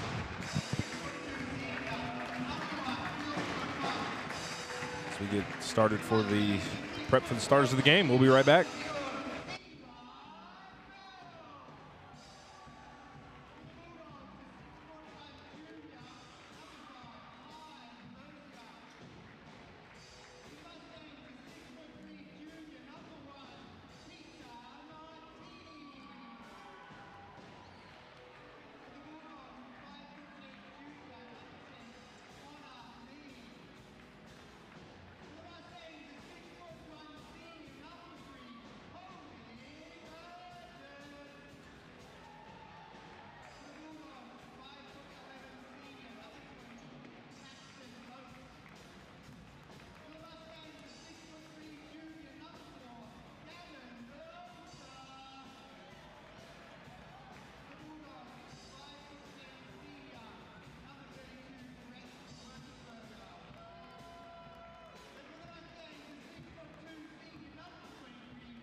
So we're all set for the Varsity boys matchup here this evening.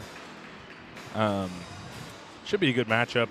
Coley Burgess and Will Otot of their respective teams are 4A players to watch here this season. Mustangs with a trip state last year, but came up short. Needed to win that first game down in Hutch. I think Hutch or Emporia, I'm not too sure. I think it was Hutch, but Yeah, Hutch. have to win that first game in order to stay the overnight and get guaranteed a placement game. Mustangs falling short to their state trip last year. And before we get started, ladies and gentlemen, if you're just now tuning in, please go ahead and drop where you're watching from and who you're rooting for down in the comments, and we will give you a shout-out live on air as we get ready for this North Central Kansas League matchup between the Marysville Bulldogs and your Rock Creek Mustangs, with the tip-off coming up here shortly. I know we said that, there's new rivalries brewing here in the NCKL and 4A. How about Rock Creek and Ottawa last year? You could have not painted a better sub-state picture for not only basketball, but baseball. Baseball going into extra innings and basketball in overtime. Crazy. But we're all set. Here we go for the boys matchup. Otot guarded by Martini. Wertberger fires a three. Can't get it to go. We're going to have a foul underneath. And that's going to go on Rosa, his first, team first. And once again, ladies and gentlemen, we apologize for not having a clock on the scoreboard below. The setup in the gym here does not allow us for us to get our camera pointed directly at the scoreboard to get the information we need to put that on your screen. So we will do our best to give you time remaining and the quarter during the game as Mustangs with an early 2-0 lead here with 7:20 left in the first quarter. Yeah, nothing new from this Mustang team. Really come out with full court pressure. I mean, for four quarters, they're going to be in your face. They're going to look to turn defense into offense. They're going to look to score points in transition. They're going to look to score from behind the arc. And they're going to play scrappy. So 2-0 lead here for Mustangs. First turnover for the Bulldogs, controlled by Zeller. Zeller driving in. Hits a cutting Martini. Martini can't get the layup to go. Rebound, Otot. Bulldogs slowing down the pace a little bit here. Can't slow down too much as there is that new trial run of the shot clock. You get 35 seconds per possession. And that'll be interesting to see because nice backdoor cut from Otot, gets the layup to go. But Marysville was able to steal a game from the Mustangs last year early as well, and really shot clock it could be a factor. I mean, they kind of got the Mustangs uncomfortable, and Mustangs didn't shoot great from three that year. So it should be a good matchup here. Nice take by Martini.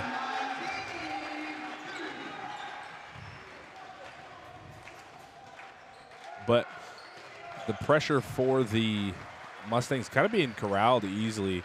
I mean, you think, you need a lot of passes and,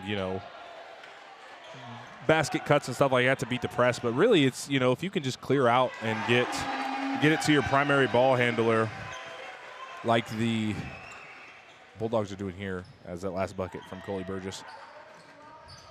But see how they get it to kind of one of their primary ball handlers to clear out.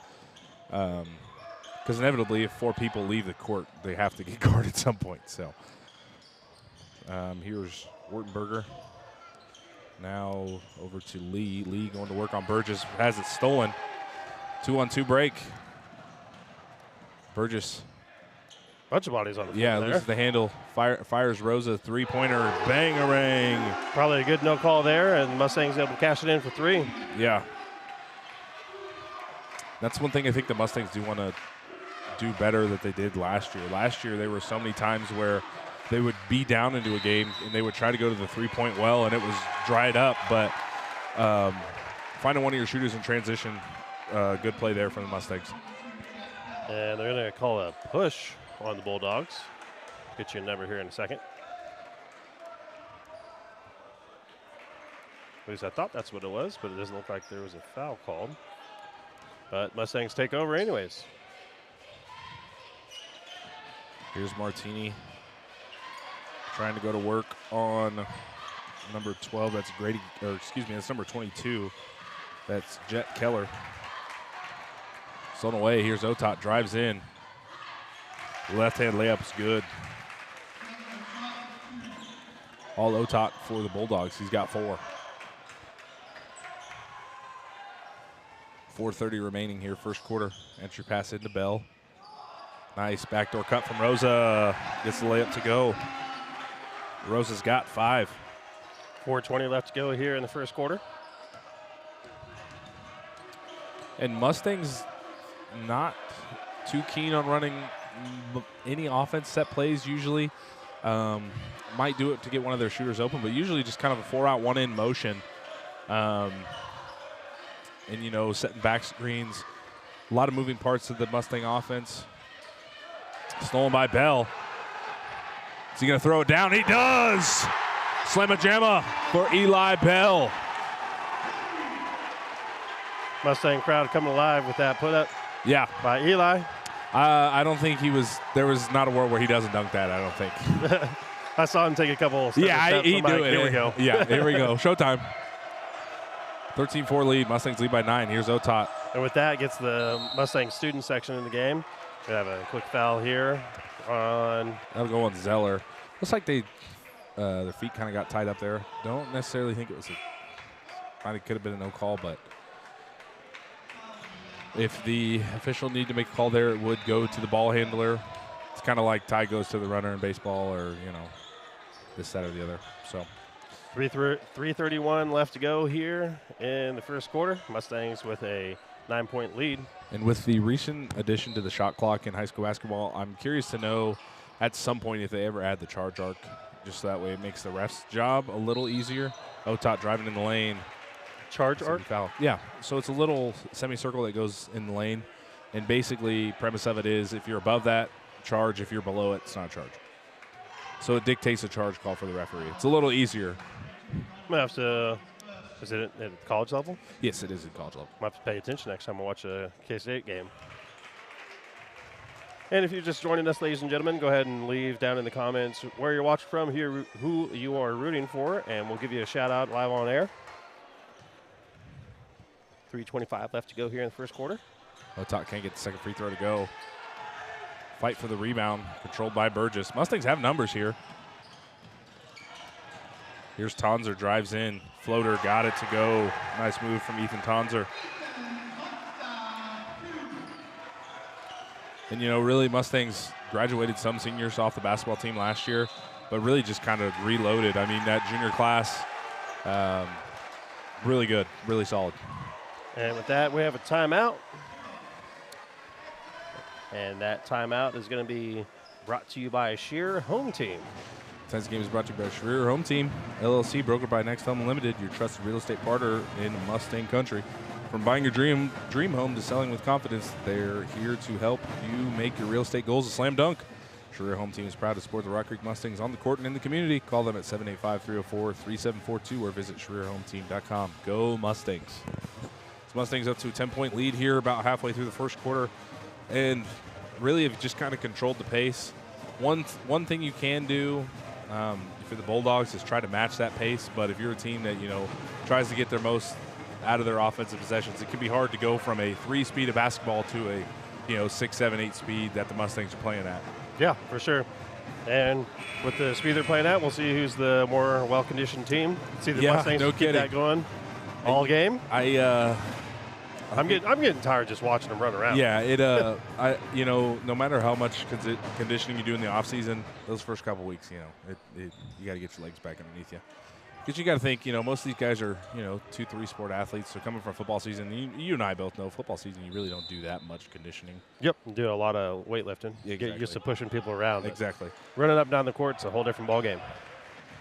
Pun intended. New substitution, that's Mason Rader. He's going to line up a 3. Or excuse me, that was Jet Keller lines up the 3. Rebound, Ethan Tonzer. Head to Martini. Martini on the drive. Goes up, looking for a foul. Brock Luber's in for the Mustangs.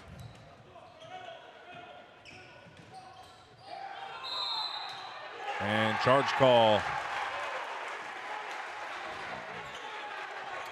That'll be DeBita. See take hits like that before. Football player, baseball player, it's kind of inevitable at that point. It's part of it's the nature of the game. Yeah, I mean, you can kind of tell who's good at charges because they, really sell it. Portergill also in for the Mustangs. Burgess going to work on Otot. 20 seconds remaining on the shot clock.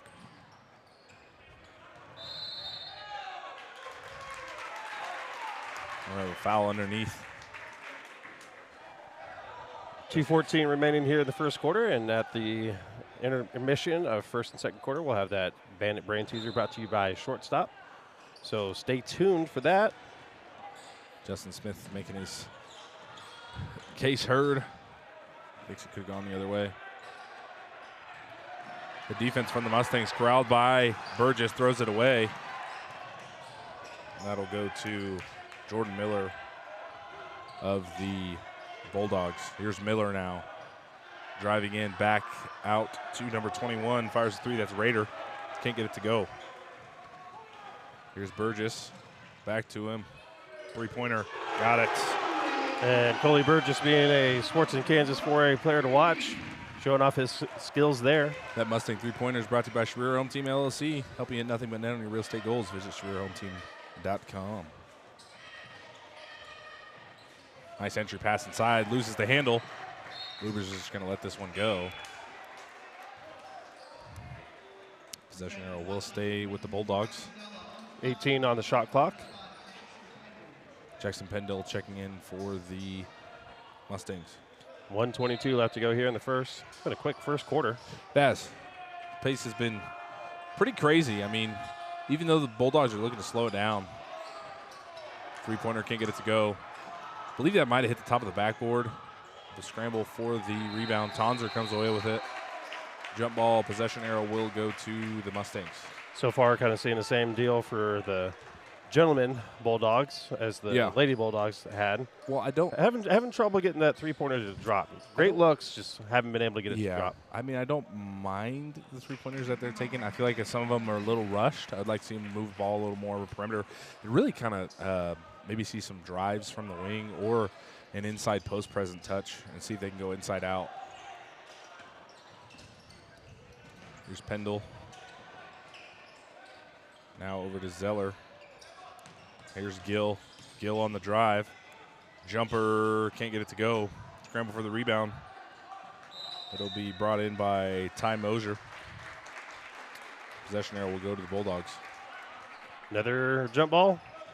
Probably saw about, 10 of those in the girls' game. Yeah, if Mustangs get a turnover here, they can go 2 for 1. In terms of the scoreboard. 47 seconds left to go here in the first quarter.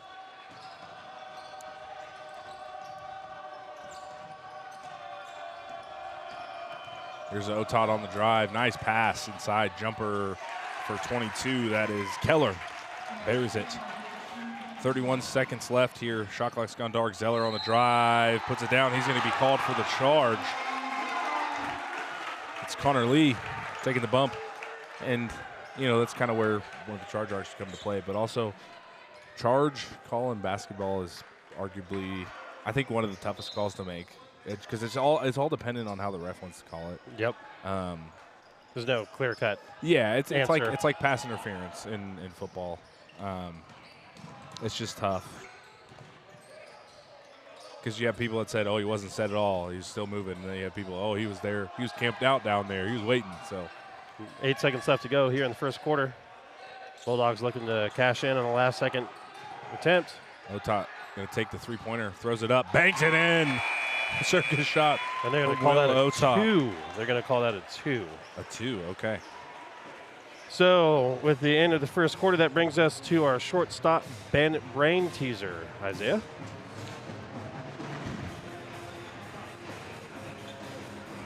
This game's Bandit Brain Teaser is brought to you by Shortstop. No matter where you're going or how long it takes to get there, you'll always have time for a shortstop.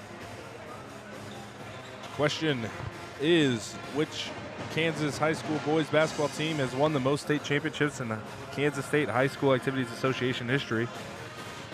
Stay tuned for that answer. We'll get that to you before the end of, or at the end of the first half before we Get had the your- intermission. It's your Chat GPT or your Bing, your Yahoo, your Google, Your Microsoft Edge. your Microsoft if Edge, you your use that for some reason. Mozilla Firefox, AOL. AOL. Yep. Bring up the classics, MSN. Yeah, I know. MSN Messenger. It's kind of funny because people ask me, they're like, "Oh, what's a good email for you?" And I tell them I still have Hotmail. Oh, I still have a Hotmail too. They look Logo. at me like I'm crazy. Man, you're really old. Yeah. And then I started telling them, well, I mean, I still use my CDs that have like 15 minutes internet time Oh yeah. that I got at Walmart. Yeah. I still got my. I still have my quote unquote mixtape I made. I burned my first CD. Oh no. Use your MySpace, your Facebooks. So, let's start for the second quarter here. Mustangs lead by 9. It's a man-to-man matchup for the Bulldogs. Rosa turns that one over, tries to get it inside to Bell. And if you guys do have a guess for that shortstop bandit brain teaser, that is a hard word to say in succession. Just get this guy a teleprompter. Go ahead and put it down in the comments below. We'll let you know if you're right here coming up at the end of the half.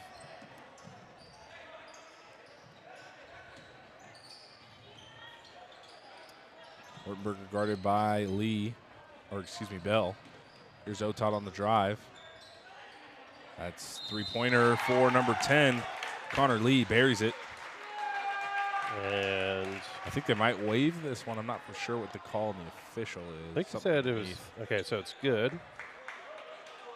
20 with a push. So I believe that'll go on Paxton Vogt. So yeah, the one way to get the lid off the basket in basketball is just keep firing away. And it looks like Eventually it'll drop. the Bulldogs are going to do just that as the last three-pointer from Vogt. Oh, yeah, call it They're gonna get travel. Bell with the travel there. Got a little ahead of himself. Yeah, I'm not for sure. Saw the basket and thought about slamming it down. Might have gone NBA rules there, gave him the gather step. Or 5 gather steps, Yeah. depending on what NBA game you're watching. Nice hands from Burgess. Gets the steal. And Coach Smith wants timeout. And with that timeout, we'll step aside for a word from one of our sponsors, which will be Sunflower Consulting.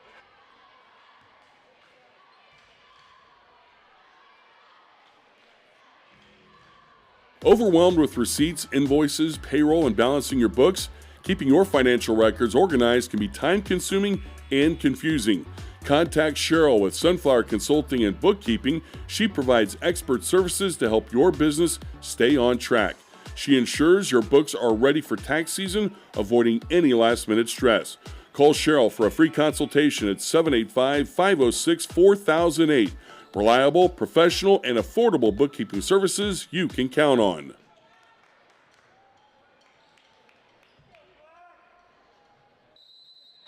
Welcome back to the Backroads Broadcasting Network, home of Rock Creek basketball. As Mustangs lead by 6 here.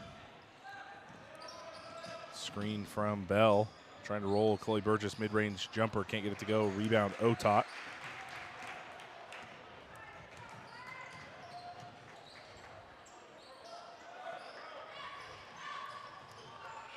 Coley Burgess, a Sports in Kansas 4A player to watch, and I believe the Bulldogs also have a player to watch. Is that correct? Will Otot, number 1, yeah. And, yeah, Coley Burgess, I mean, kind of really cemented his 4A stardom, really, his late freshman year, sophomore year, getting the minutes. Just saying, we've been doing this Yeah. for, I think we've been broadcasting for 3 or 4 years. I think this is our 4th season.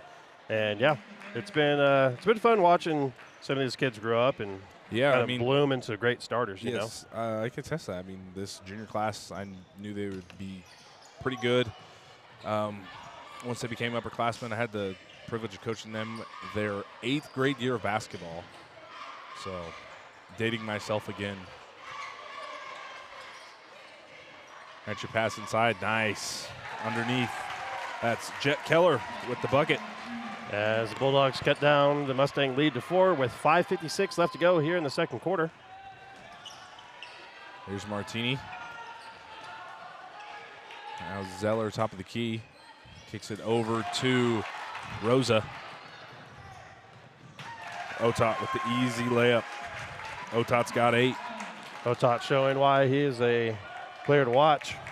He's had his hand in quite a few passing lanes here this evening, too. We haven't really seen him get too much into his offensive bag, but it's just being an aggressive defender. Almost had another steal there. Rosa throws that one away. 4 turnovers now for the Mustangs. They're going to get Bell with a reach.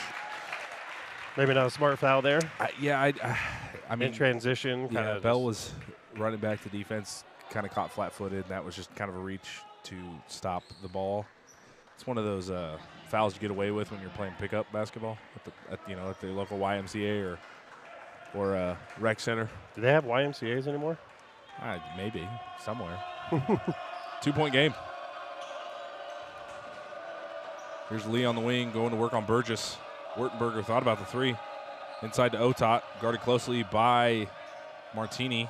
Back outside, 3-pointer away, can't get it to go. Rebound Burgess, and they're going to get Jet Keller with the foul there.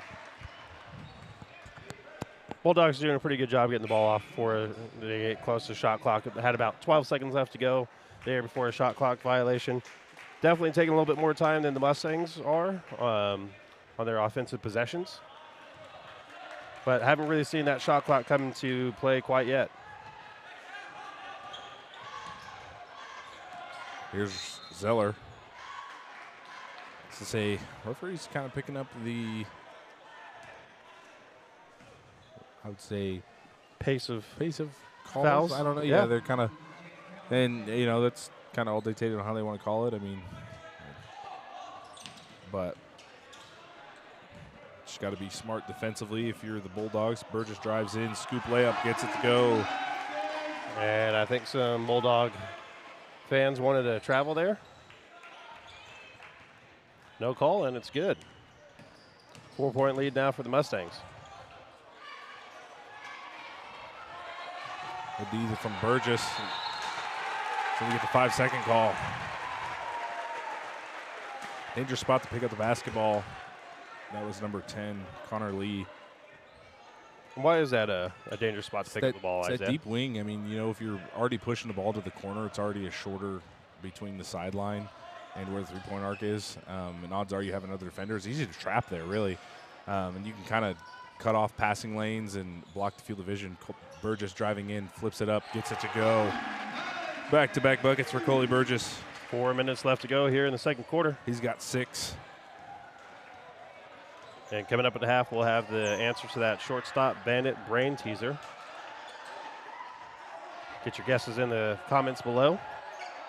Otot guarded by Zeller. Kicks it in the corner, fires a 3. Nothing but net. Mason Rader from deep. And all of a sudden, we got a 3-point ball game on our hands.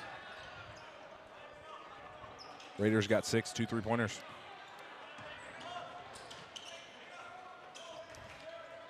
Luber's can try his hand at a 3, can't get it to go.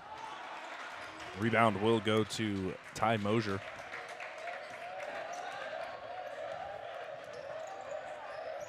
Mustangs had all 5 guys there around the arc, no one home to rebound there.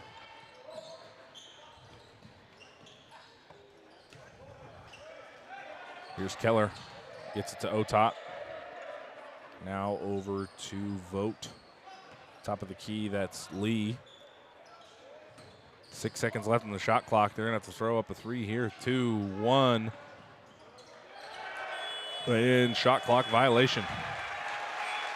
You think that's something that is going to be kind of difficult here for the first half of the season? Because I believe all schools now have one. I mean, because you play you go your whole career, junior high, JV and all that stuff without having a shot clock.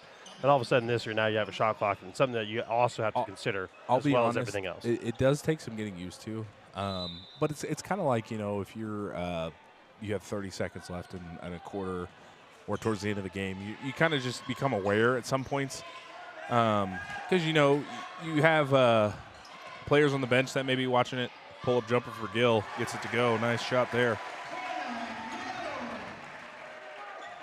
But, yeah, you kind of get used to it. You kind of just tend to keep an eye on it. You know the situation that you're in. But it definitely takes some getting used to for sure.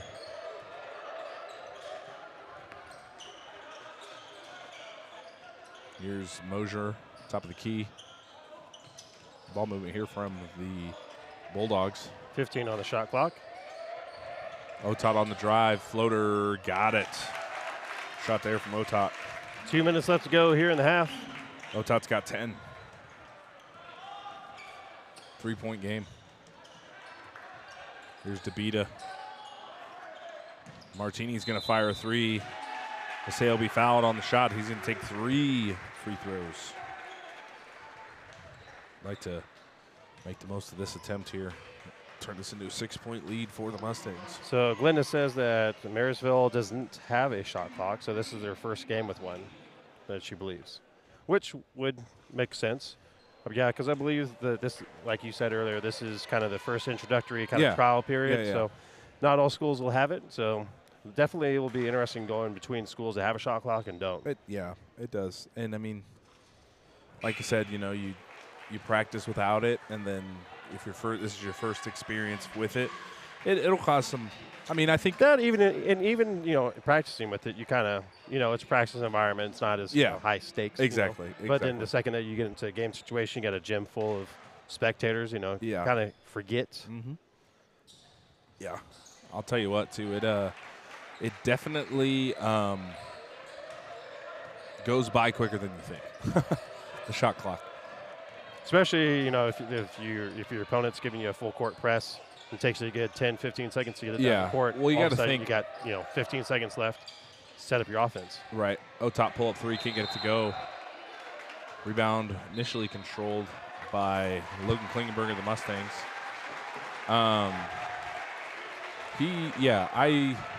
One thing I think too is for the Bulldogs, they're trying to have the offense kind of flow through Otot there. They're setting those two back screens and really kind of just pick and roll until they get the ball back to him. But and that's going to be Marysville's 5th team foul. So that'll send the Mustangs to the line for their bonus. And just a reminder, there's no more 1-and-1s. It's now 2 shots as soon as you get into the bonus. I believe they changed that last year, 2 years ago. I think it was 2 years ago. 2 years ago. That was changed, and then the shot clock was the year after. So. Gotcha. Yeah. So a minute 27 left to go here in the half. Mustangs up by 3.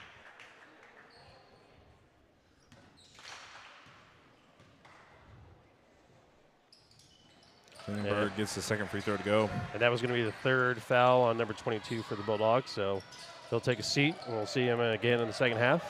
Dangerous pass inbounds there to Otot. Will be guarded by Pendel. Otot gets the offensive rebound. Drives in, spins, draws the triple team, threads the needle, and they're going to say last touch by the Mustangs. That 3-point bucket was from Raider.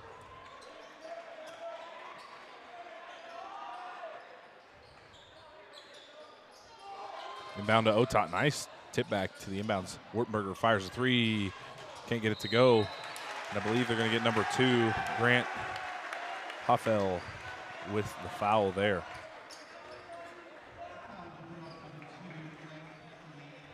A lot of fouls here in the first half.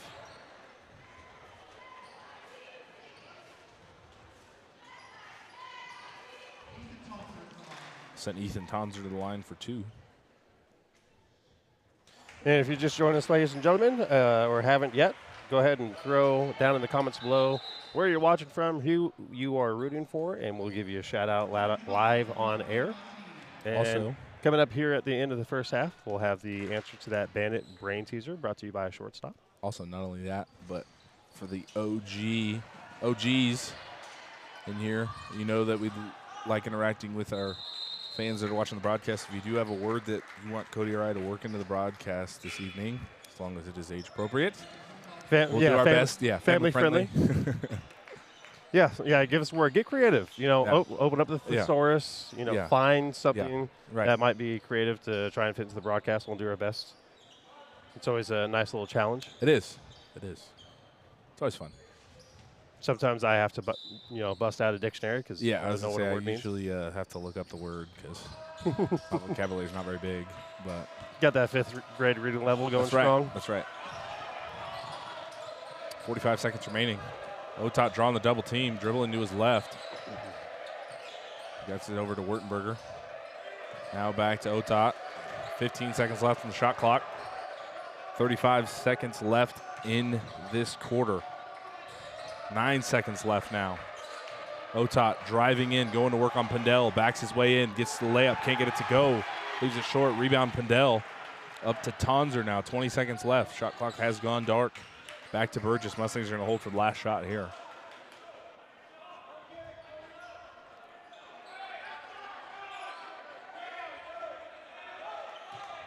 Five seconds left. Klingenberg has the ball, drives in. Back to Martini, throws it up, can't get it to go. So after 2 quarters of play, Mustangs lead by 5. And as promised, with the end of the first half comes the answer to the shortstop bandit brain teaser. If we want to throw that back up on screen. With Bandit our brain teaser, lovely by shortstop. lovely producer Cody Roach behind the scenes. No matter where you're going or how long it takes to get there, you'll always have time for a short stop. Question of that bandit brain teaser is, in what year did Kansas officially add? Oh, that was the earlier one. Let me scroll down here. We'll get it figured out. We'll get it figured out. Which Kansas high school boys basketball team has the most state championships in Kansas State High School Activities Association history? The answer to that question is, drum roll please, it is Wyandotte High School. And how many do they have? Let's see. It's a good question. Do a good old Google search here. And while you're looking that up, Larry Lutz says that he's watching from Topeka, and he's rooting for the Mustangs. Thanks, Larry. And Dwayne Jones says watching from Jay, Oklahoma. Thanks, Dwayne. Appreciate you guys. So they have 20. Holy smokes. Yeah, that is Where's Wyandotte High School? I'm assuming Wyandotte, Kansas- county. Kansas City. Metro area. Yeah. I don't think I've actually ever Whoa, heard wait, of it. whoa. Has won more than 50 state championships in various sports. The whole high school has? Wow. Yeah, that's pretty That's good. That's impressive. Kind of. That is. Can you look up and see how many Silver Lake has? Because I feel like Silver Lake, I mean, at least whenever I was going through high school, Silver Lake was the team to beat. I don't know if they're necessarily the same way anymore because I think they dropped down either the 1 or the 2A level. So there is the Silver Lake has multiple state championships in a variety of sports, including basketball. Looks like they have 2, 1 for boys, 1 for girls. Volleyball, which is 3. Baseball, 1953, 1954, and then 13 more times after that. For baseball? Yeah. Holy smokes. Lady Eagles have won the state championship 12 times in softball, including a 5-peat from 1992 to 1996.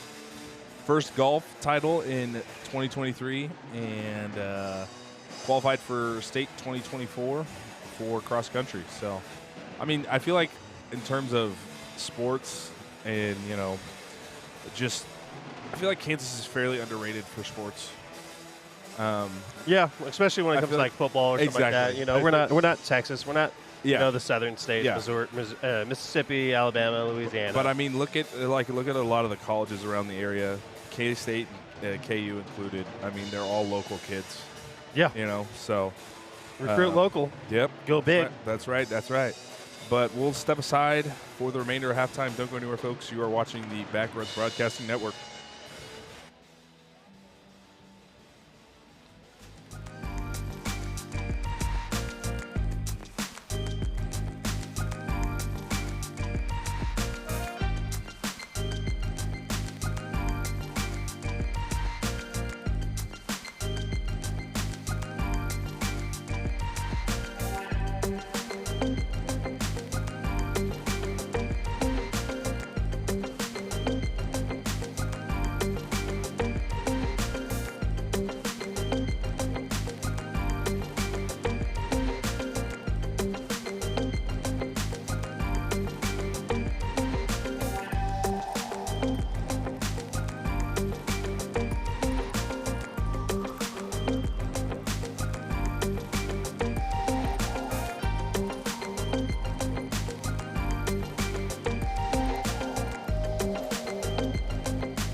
Welcome back to Backroad Broadcasting's presentation of high school basketball. Mustangs lead by 5 as we get ready for third quarter action. So Got about 2 minutes, 50 seconds left until we're back in action. some official stats for you. Eli Bell with 3, Petey Martini with 4, Ethan Tonzer 3, Chloe Burgess with 6, Gavin Rosso with 5, Porter Gill with 2, Logan Klingenberg with 1. For the Bulldogs, Will Otot with 10, Mason Rader with 6, and Jet Keller with 2. And while we're talking scores, were you done? Sorry about that, Isaiah. No, you're good. Cut you You're off good. a All little- good, man. All good. Cut you off a little fast there. So at halftime, Hanover it leads Concordia 43-39 in that boys varsity matchup. And at halftime, the Clay Center Tigers were leading the Abilene Cowboys 36-32. And of course, here at the Rock, the Mustangs lead the Marysville Bulldogs 26-21. That first half, a lot of action, a lot of fast-paced play from the Mustangs, and the Bulldogs doing their best to kind of slow down the tempo a little bit, set up their offense, and came up against the shot clock a couple times. As one of our viewers pointed out, Marysville does not have a shot clock in their gym, so they are playing, I believe, for the first time this year with a shot clock, which is something that we talked about that might impact the game, especially as we get later here on in the game. And, you know, if it's a really close game at the end, if you're not used to having a shot clock, you don't practice with it, and the heightened intensity towards the end of a close game could come into play. Definitely. And I think the Bulldogs have answered well to not using a shot clock. I think they've only had 2 times where it's gotten close, one of them being a shot clock violation. So I think they'll kind of be used to it this third quarter. And one thing I want to point out, they've battled back. I mean, they've gotten within 3 or 4 points, and I don't think they've played their best offensively. I'd like to see some more players get on the stat sheet here. I mean, Mustangs have, 6 players who have scored. A couple of them almost in double digits, but yeah, it'll be an interesting second half. I think the Bulldogs might look up to turn up the defensive pressure a little bit. They probably wish they could have those, 4 or 5 turnovers back, because, I mean, this Mustang team is really good in transition. It doesn't matter who has the ball. They're going to find the open man and score. But yeah, I think if the Bulldogs can take better care of the basketball and really get the most out of their offensive possessions, they'll battle back into this one. For sure. We've got about 13 seconds left before we start action here in the second half. And once again, if you guys are just now tuning in, please leave a comment of where you're watching from and who you're rooting for. And additionally, if you have a word that you would like us to fit into the broadcast, as long as it's family friendly, we will do our best to do that. So get creative, bust out the thesaurus, and give us some words. So Mustangs will get the possession, start third quarter. Rosa tries to find Bell underneath. Bell lost it, goes back up with it, gets it to go. Bell's got 5 now.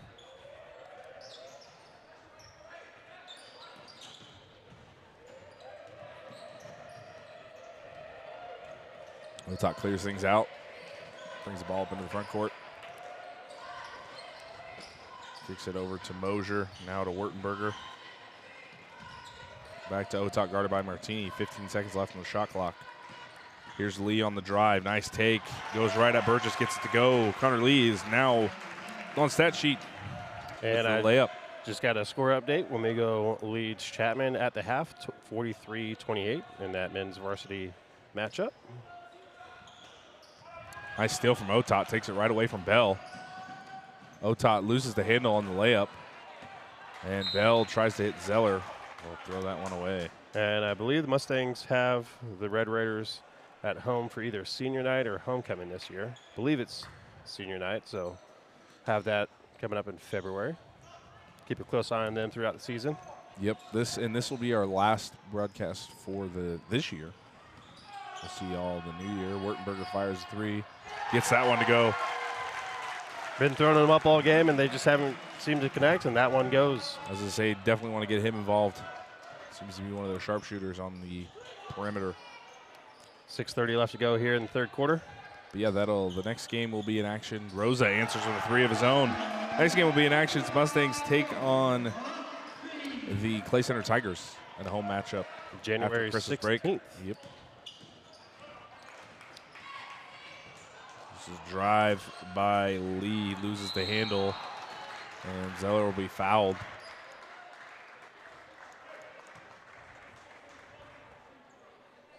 Both teams kind of getting a little help with themselves on those dribbles there. Got a little loose with it.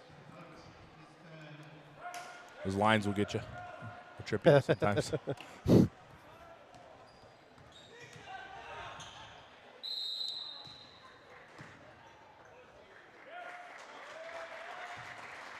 Yeah, So call it believe- shove. Yeah, I believe that's going to go on Vogt, his third, as Keller will check back in for him. And if I missed it before, Grandma Burgess says, "Go Mustangs." Can't forget Grandma Burgess, man. Can't. Just wanted to make sure I didn't leave her out. Speaking of Burgess, fires up the jumper, can't get it to go. Gets his own miss.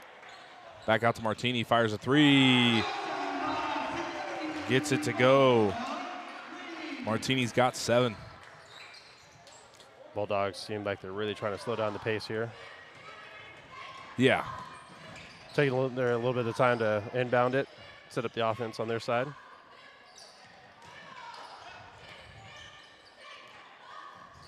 There's Wertenberger. Now back to Otot. Otot going to work on Martini. Step back 3, can't get it to go. Rebound Lee. Wertenberger fires another 3. He gets it to go. Back-to-back 3-pointers for Rhett Wertenberger. Could be heating up here this third quarter.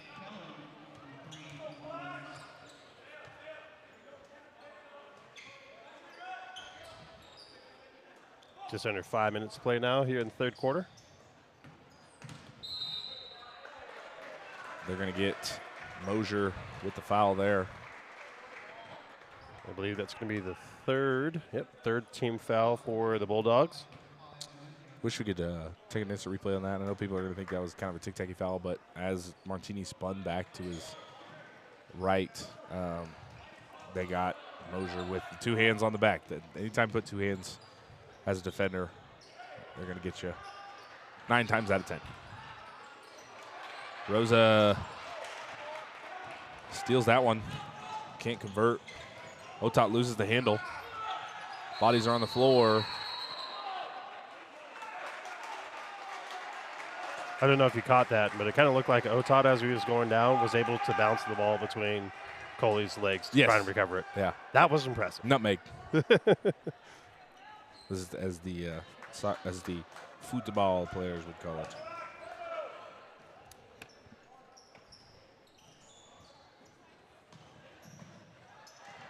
Bound to Otot. Driving in. Goes at Martini. And to get Martini with the block. The first team foul here at the third quarter for the Mustangs.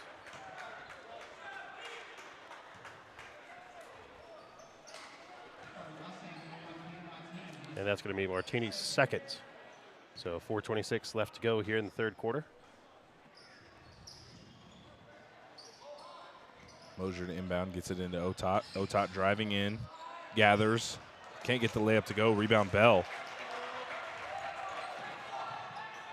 Burgess ahead to a cutting Martini. Martini goes up and 1. Good job going up strong there. And 1 opportunity for Peter Martini. Yeah, and we'd like to see the Bulldogs get a little better transition defense. Martini kind of went unscathed into that lane there. Good pass from Burgess. Martini gets it in. He's got 10. So now we've got an 8-point ball game on our hands. A little back and forth. Mustangs starting to pull out an early lead here in the third quarter. We'll see if the Bulldogs can respond. Martini leading scorer for the Mustangs with 10.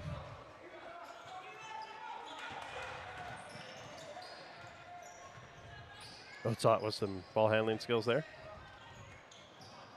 Wertenberger fires another 3. Can't get that one to go. Rebound corralled by Burgess. Ahead to Rosa. Rosa inside to Bell. Bell layup, got it. Good job by Burgess there to go ahead and get that ball, not let it go out of bounds, just to get that fast transition point there.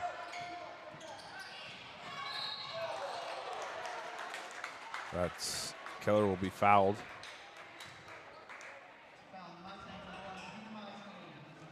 Donovan DeVita, Brock Lubers, and Porter Gill checking back in for the Mustangs. 3:41 remaining here, third quarter. And again, if you guys have a word you want us to use on the broadcast, as long as it's family friendly, we'll do our best. Go ahead and leave it in the comments below. Here's Otot on the drive.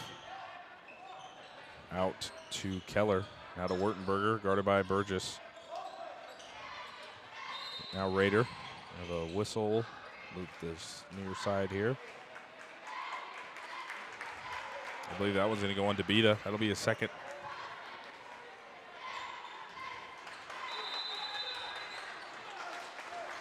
Timeout on the floor. And that timeout's going to be brought to you by Price Physical Therapy. We'll be right back after a word from them.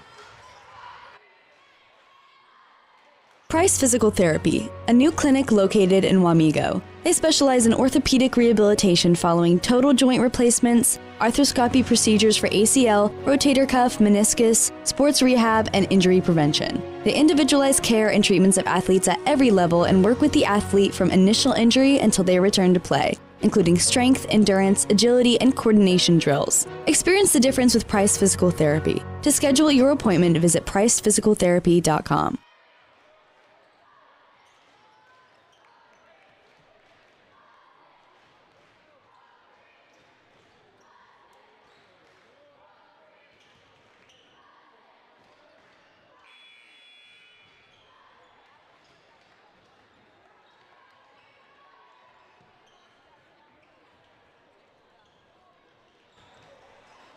All right, welcome back to Backward Broadcasting's presentation of high school basketball. 3:30 remaining here, third quarter.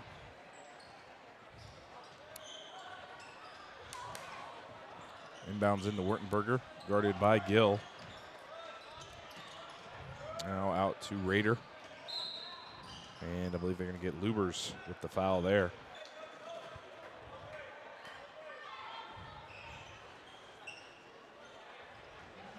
It's going to be fourth team foul for the Mustangs. Both teams setting at 4. Next one gets them in the bonus. Tonzer checking back in for the Mustangs.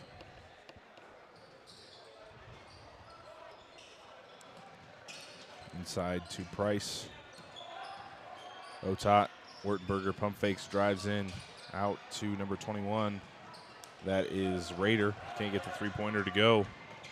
Here come the Mustangs now. Burgess driving in. Spin move. Layup is good.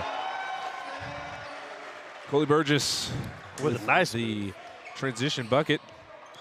Spin cycle. One load. Left him out to dry. With 2:52 remaining here in the third quarter. Here's here's Mosier. Top of the key. Wertenberger fires a three.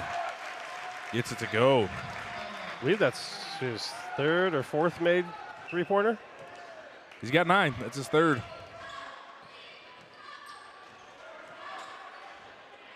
Here's Lubers, top of the key. Back to Burgess. Burgess drives in. Over to Gill.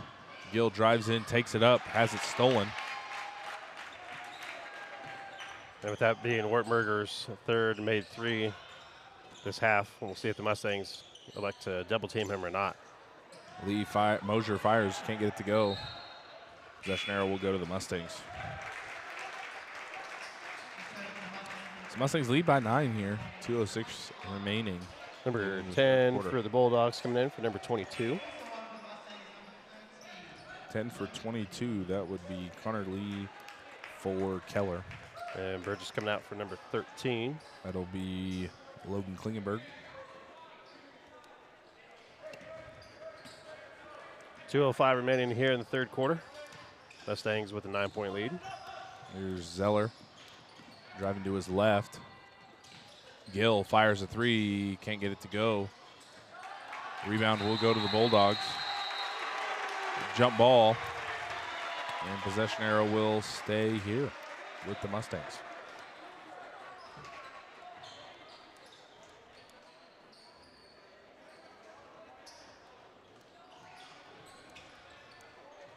Nice pass inside to Pendle.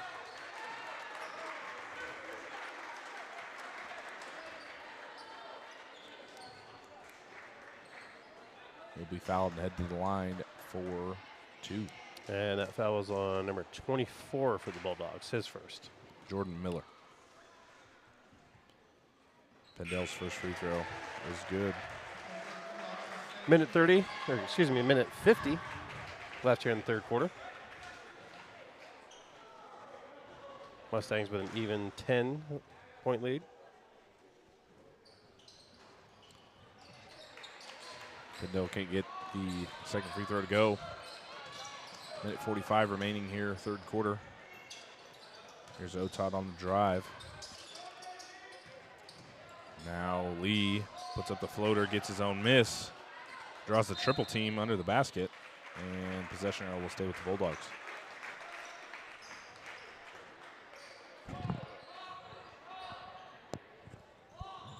Lobbing Otot, nice pass back to Mosier, gets the bucket to go. It's a nice inbounds play that the Bulldogs got there. Yeah.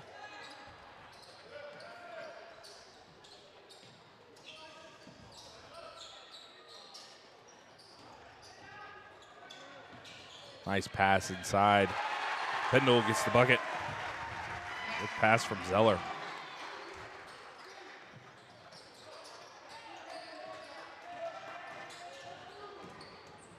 Just under a minute left to play here in the third quarter. Good pass into the corner. Fires the 3. Mason Rader gets it to go. Raiders got 9. 7-point game now. 45 seconds remaining.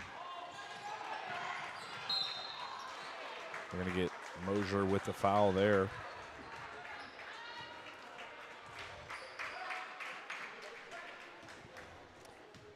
That'll send Zeller to the line for 2. 39 seconds remaining here in the third quarter.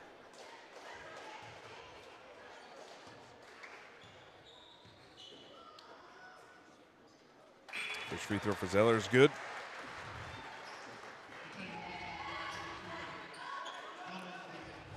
For his first points of the evening.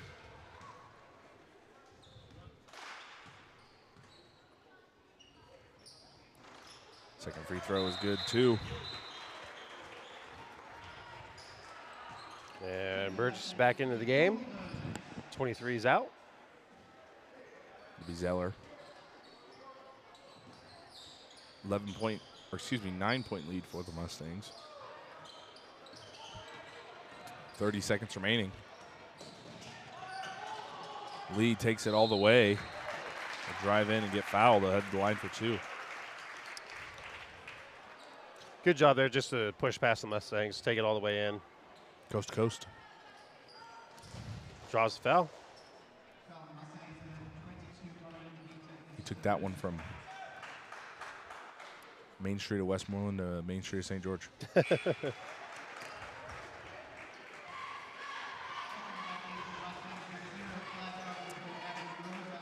Lee can't get the first free throw to go. Bell checks back in, as well as Gill for the Mustangs.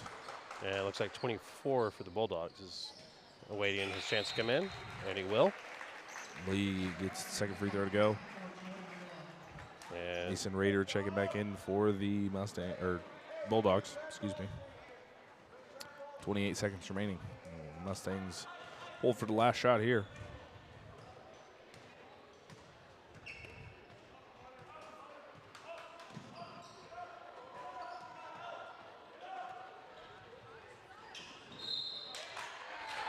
oh, they call a charge there on Coley.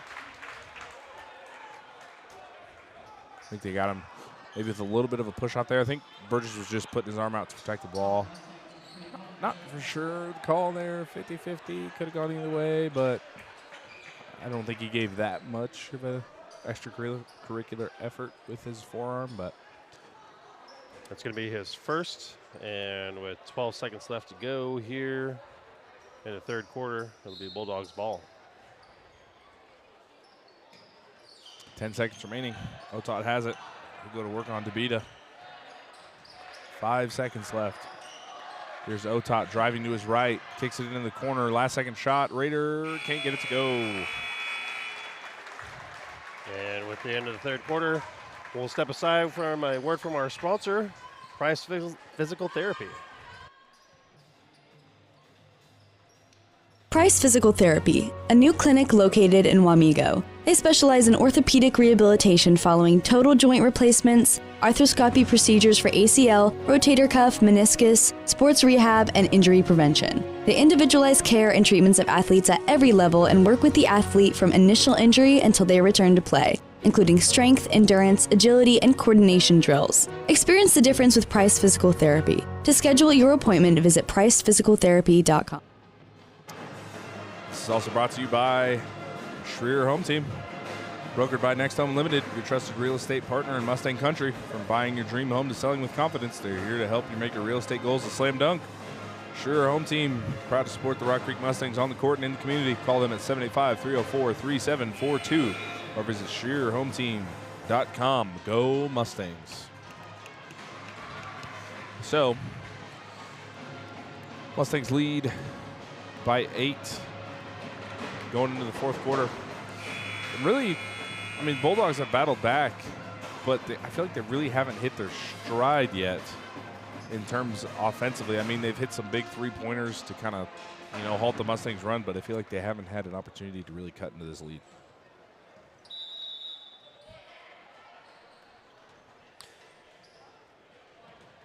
So, Bulldogs start off possession. Here's Otot driving in. They're going to get Martini with the foul there.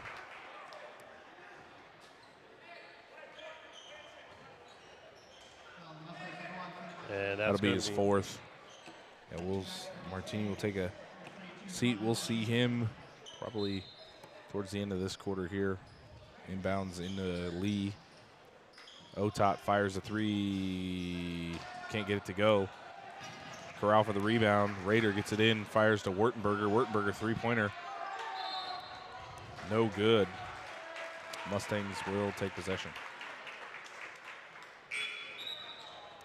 So if you're the Bulldogs in this fourth quarter, Isaiah, what would you be doing to try and cut that lead down to nothing and even potentially take the lead here in the fourth quarter? That's a good question. I think try to work inside. I mean, the Bulldogs don't have, too big guys on the stat sheet. Good pass from DeBita to Bell in the corner. Can't get the three-pointer to go. Rosa tips it out back to Bell. Bell loses the handle. Possession will stay with the Mustangs. But I think, try to score quickly in traditions, kind of like what the Mustangs are doing. Try to speed them up a little bit. I think if you can speed up the Mustangs, they kind of make mistakes. Kind of see it in the past. Kind of right there. Just kind of throws that one away. But also getting set a little quicker. They're kind of taking, 10, 15 seconds off the shot clock in order to get their offense set up.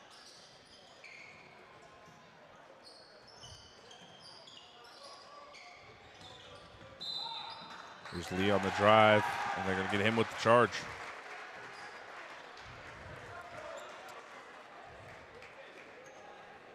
He was always a shout out to Coach Dugan. Whenever you took a charge, he gave you a Powerade. I don't know if they still do that or not, but Coach Dugan, yeah. I think he made a guest appearance our first year of broadcasting here on Backroads for I think you're right. Football. Yeah, he did. He did. It's been a couple games with us. It's good to see Coach Dugan again. The pass to DeBita, fires a three, can't get it to go. They got a man downfield. Down court, I should say. Raider can't get the layup to go. Sorry, we're too close to football season. Yeah. Nice pass inside. A foul on the ground. That's a vote. He'll be fouled. Yeah, I meant man down court, not man downfield. But yeah, they had a we knew what you Raider, yeah, streak it downfield. Ay, caramba. You know what I mean? But yeah, that's those are the plays they have to make. I mean, kind of just went, no one picked him up. Secured the rebound and just took off. Here's Otot. Kicks it to Lee. Lee's three-pointer can't go. Bell rebound.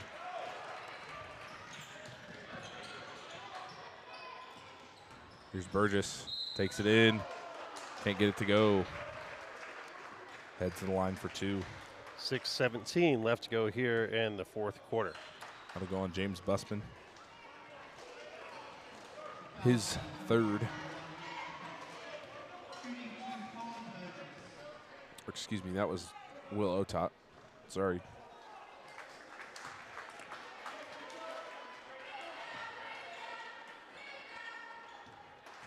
Burgess can't get the first free throw to go. It's the second.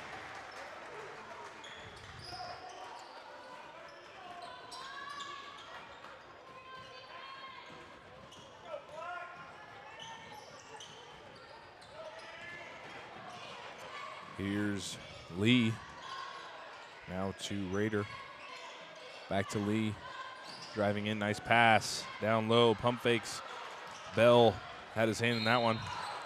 Gill corrals the rebound, he'll be fouled.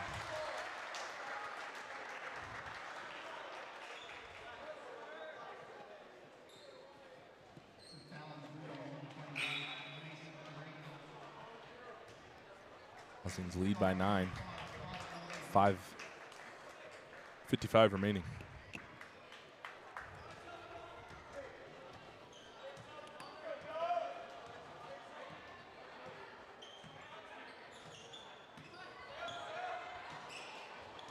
Seconds left in shot clock.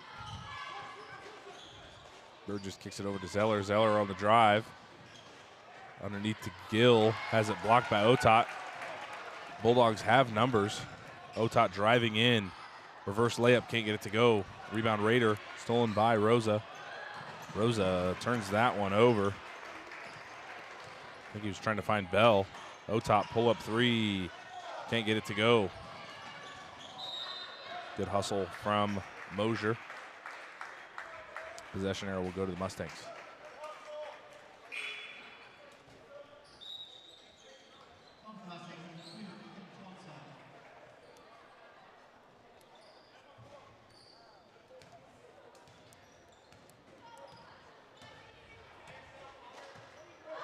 Five minutes remaining.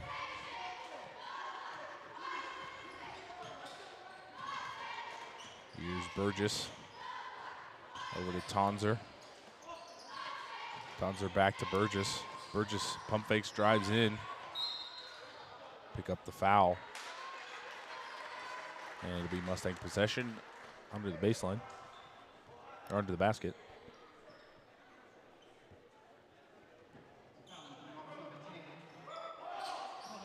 Pass to Bell. Can't get it. Bodies are on the floor for the basketball. And I believe that foul will go against the Bulldogs. That'll go on Connor Lee. Or excuse me, that'll go on number 20. Paxton Vogt, his 5th. He's fouled out of this contest. That'll send Ethan Tonzer to the line for 2. So the Mustangs and the bonus now. First free throw for Tonzer is good. Mustangs only with 2 team fouls. So they've got 3 for the Bulldogs are.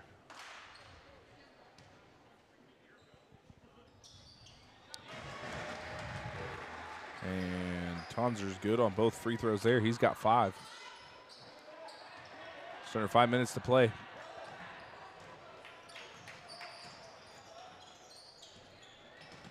Here's Otot driving in. They're going to call this one on the floor. Possession arrow will stay with the Bulldogs.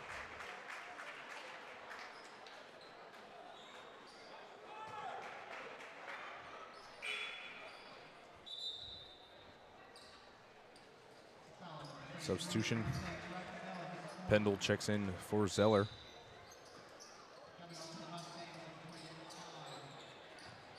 Raider fires a 3, can't get it to go. Rebound Otot. Shot clock refreshes. 4.5 to play. Otot fade away, can't get it to go. Rebound Rosa.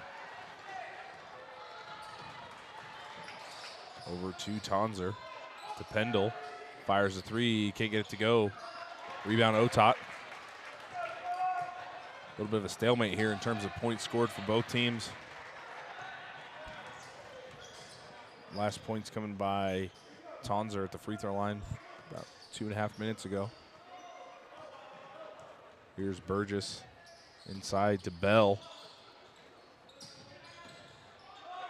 Good play. Inside, Bell gets the bucket to go.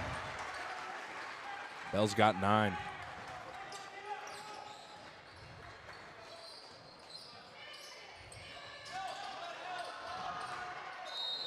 There's the drive. They're going to get Burgess with the block. That was Mosier on the attempt.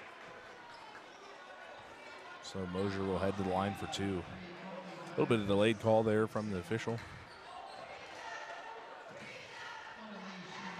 Burgess said slid well past the baseline before they made the official ruling of the block there, but wanted to make sure you got the call right. Yeah. That, reached the buffering stage. I don't know. Free throw for Mosier's good.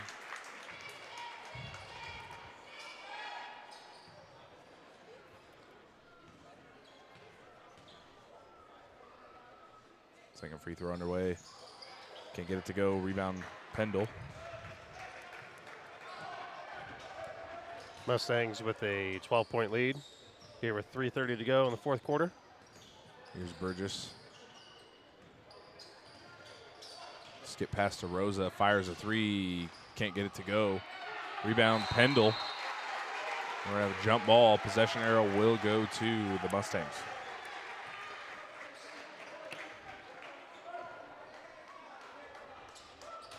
.3:17 left. And Scott Brown wants to talk things over. And with that timeout, we'll have a word from our sponsor, Shearer Home Team Unlimited. Tonight's game is brought to you by Shearer Home Team LLC, brokered by Next Home Unlimited, your trusted real estate partner in Mustang Country. From buying your dream home to selling with confidence, they're here to help your real estate goals make your real estate goals a slam dunk. Shearer Home Team is proud to support the Rock Creek Mustangs on the court and in the community. Call them at 785-304-3742 or visit ShearerHomeTeam.com. Go Mustangs.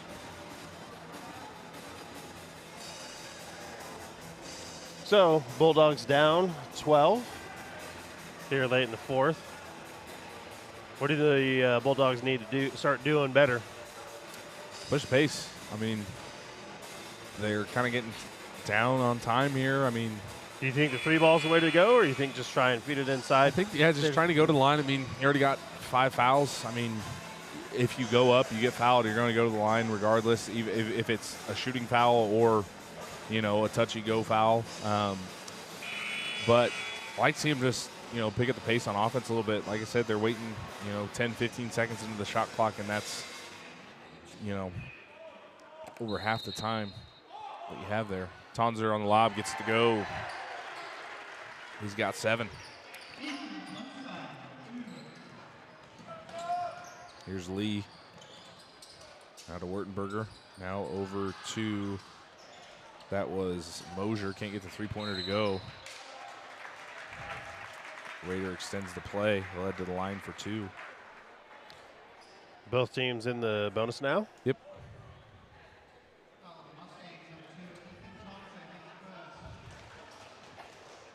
That's going to come down to a good old-fashioned shootout.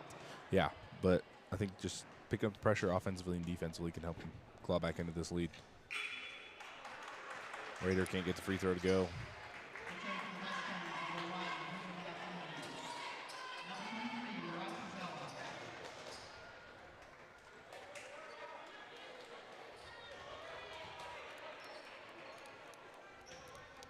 Three minutes remaining now. It's the second one in. Raider has 10.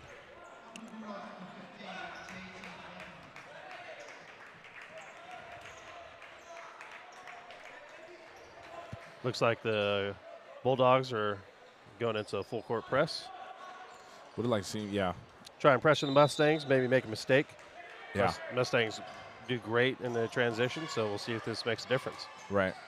Would have liked to see them go into this pressure, a few minutes earlier. kind of when there was that stalemate where, you know, there's no point scored in the 2 minutes or so. Burgess, dangerous spot to pick it up. Finds Tonzer into Bell. Bell for the easy slam. Bell's got 11.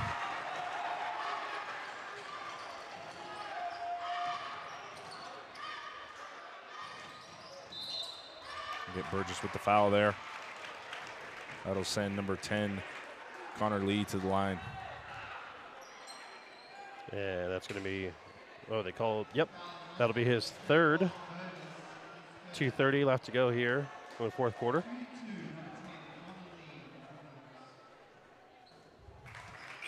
First free throw for Lee is good.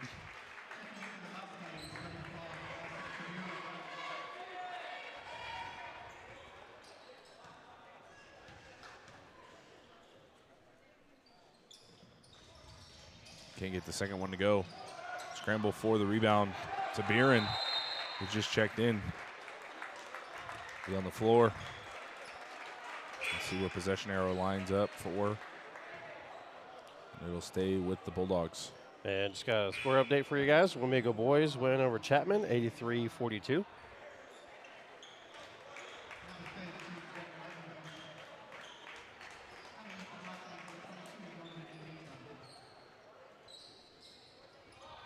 Passing to Otot. Just under 2:30 to play. Otot driving to his left, kicks it out to Mosier, or Lee, excuse me. Otot gets the rebound. Driving in, scoop pass to corner. This time Raiders 3, can't get it to go. Another offensive rebound as Lee goes up. Will be fouled, head to the line for 2. They're trying. 2:06 remaining now. We'll see if the Bulldogs can make a count here at the free throw line. What are those free points? You guys have a saying for hitting your free throws? Free throws win games? Just kind of like defense wins championships? Or is there a little saying? They're free. You better not miss. I don't know. Well, you're the one who played college ball. I didn't. Yeah, but, I mean, you know, I don't know. I just knew when it was a 1-and-1 and I missed my free throw, I was coming out of the game. So I tried to make them. Coach said, hit more free throws before you leave practice. Yeah. How about that? Yeah. Yep. There was a drill we'd have to do where we had to make a certain amount in a row, and then if we missed, we had to run, start over. So, not fun. Yikes. Yeah, not fun. Not fun. Not fun. Gets that one to go. Gets the lead down to 12 now. Bulldogs still in that full court press. 2:06 remaining. Both teams are in the bonus too, so the Bulldogs have to be careful in that press to not foul the Mustangs and give them an even bigger lead, or an opportunity for an even bigger lead. Good take from Burgess. It's the double clutch layup to go. Burgess has got 10. Minute 45 to go. Otot, three-pointer, can't get it to go. Rebound will go to number 55. That's Porter Gill. I believe he had some blood on his jersey earlier, hence the number change.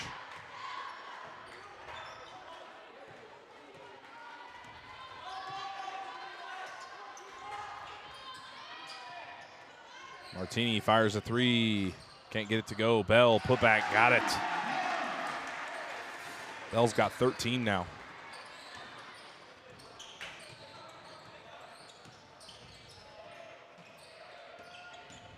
Here's the drive from Lee. Can't get the layup to go. Here's Martini. 1 minute remaining.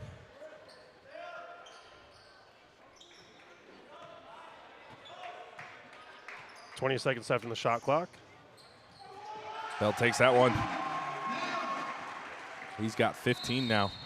And with 45 seconds left remaining, Marysville calls a timeout. We'll keep it right here. So a 18-point lead for the Good Mustangs. math, man. That's Yeah, good math. I had to do a little bit of head math there. Sometimes it's hard. I saw the calculator. Don't lie. He's lying. I thought you were gonna say you could hear the my last few brain cells sputtering. It's like dial-up internet in there. Beep, beep, beep, beep, beep. I'm sure most of our viewers know what that is. Yeah, I mean, yeah. Yeah. Yeah. Oh, yeah. Oh, yeah. Miss those days. Sometimes.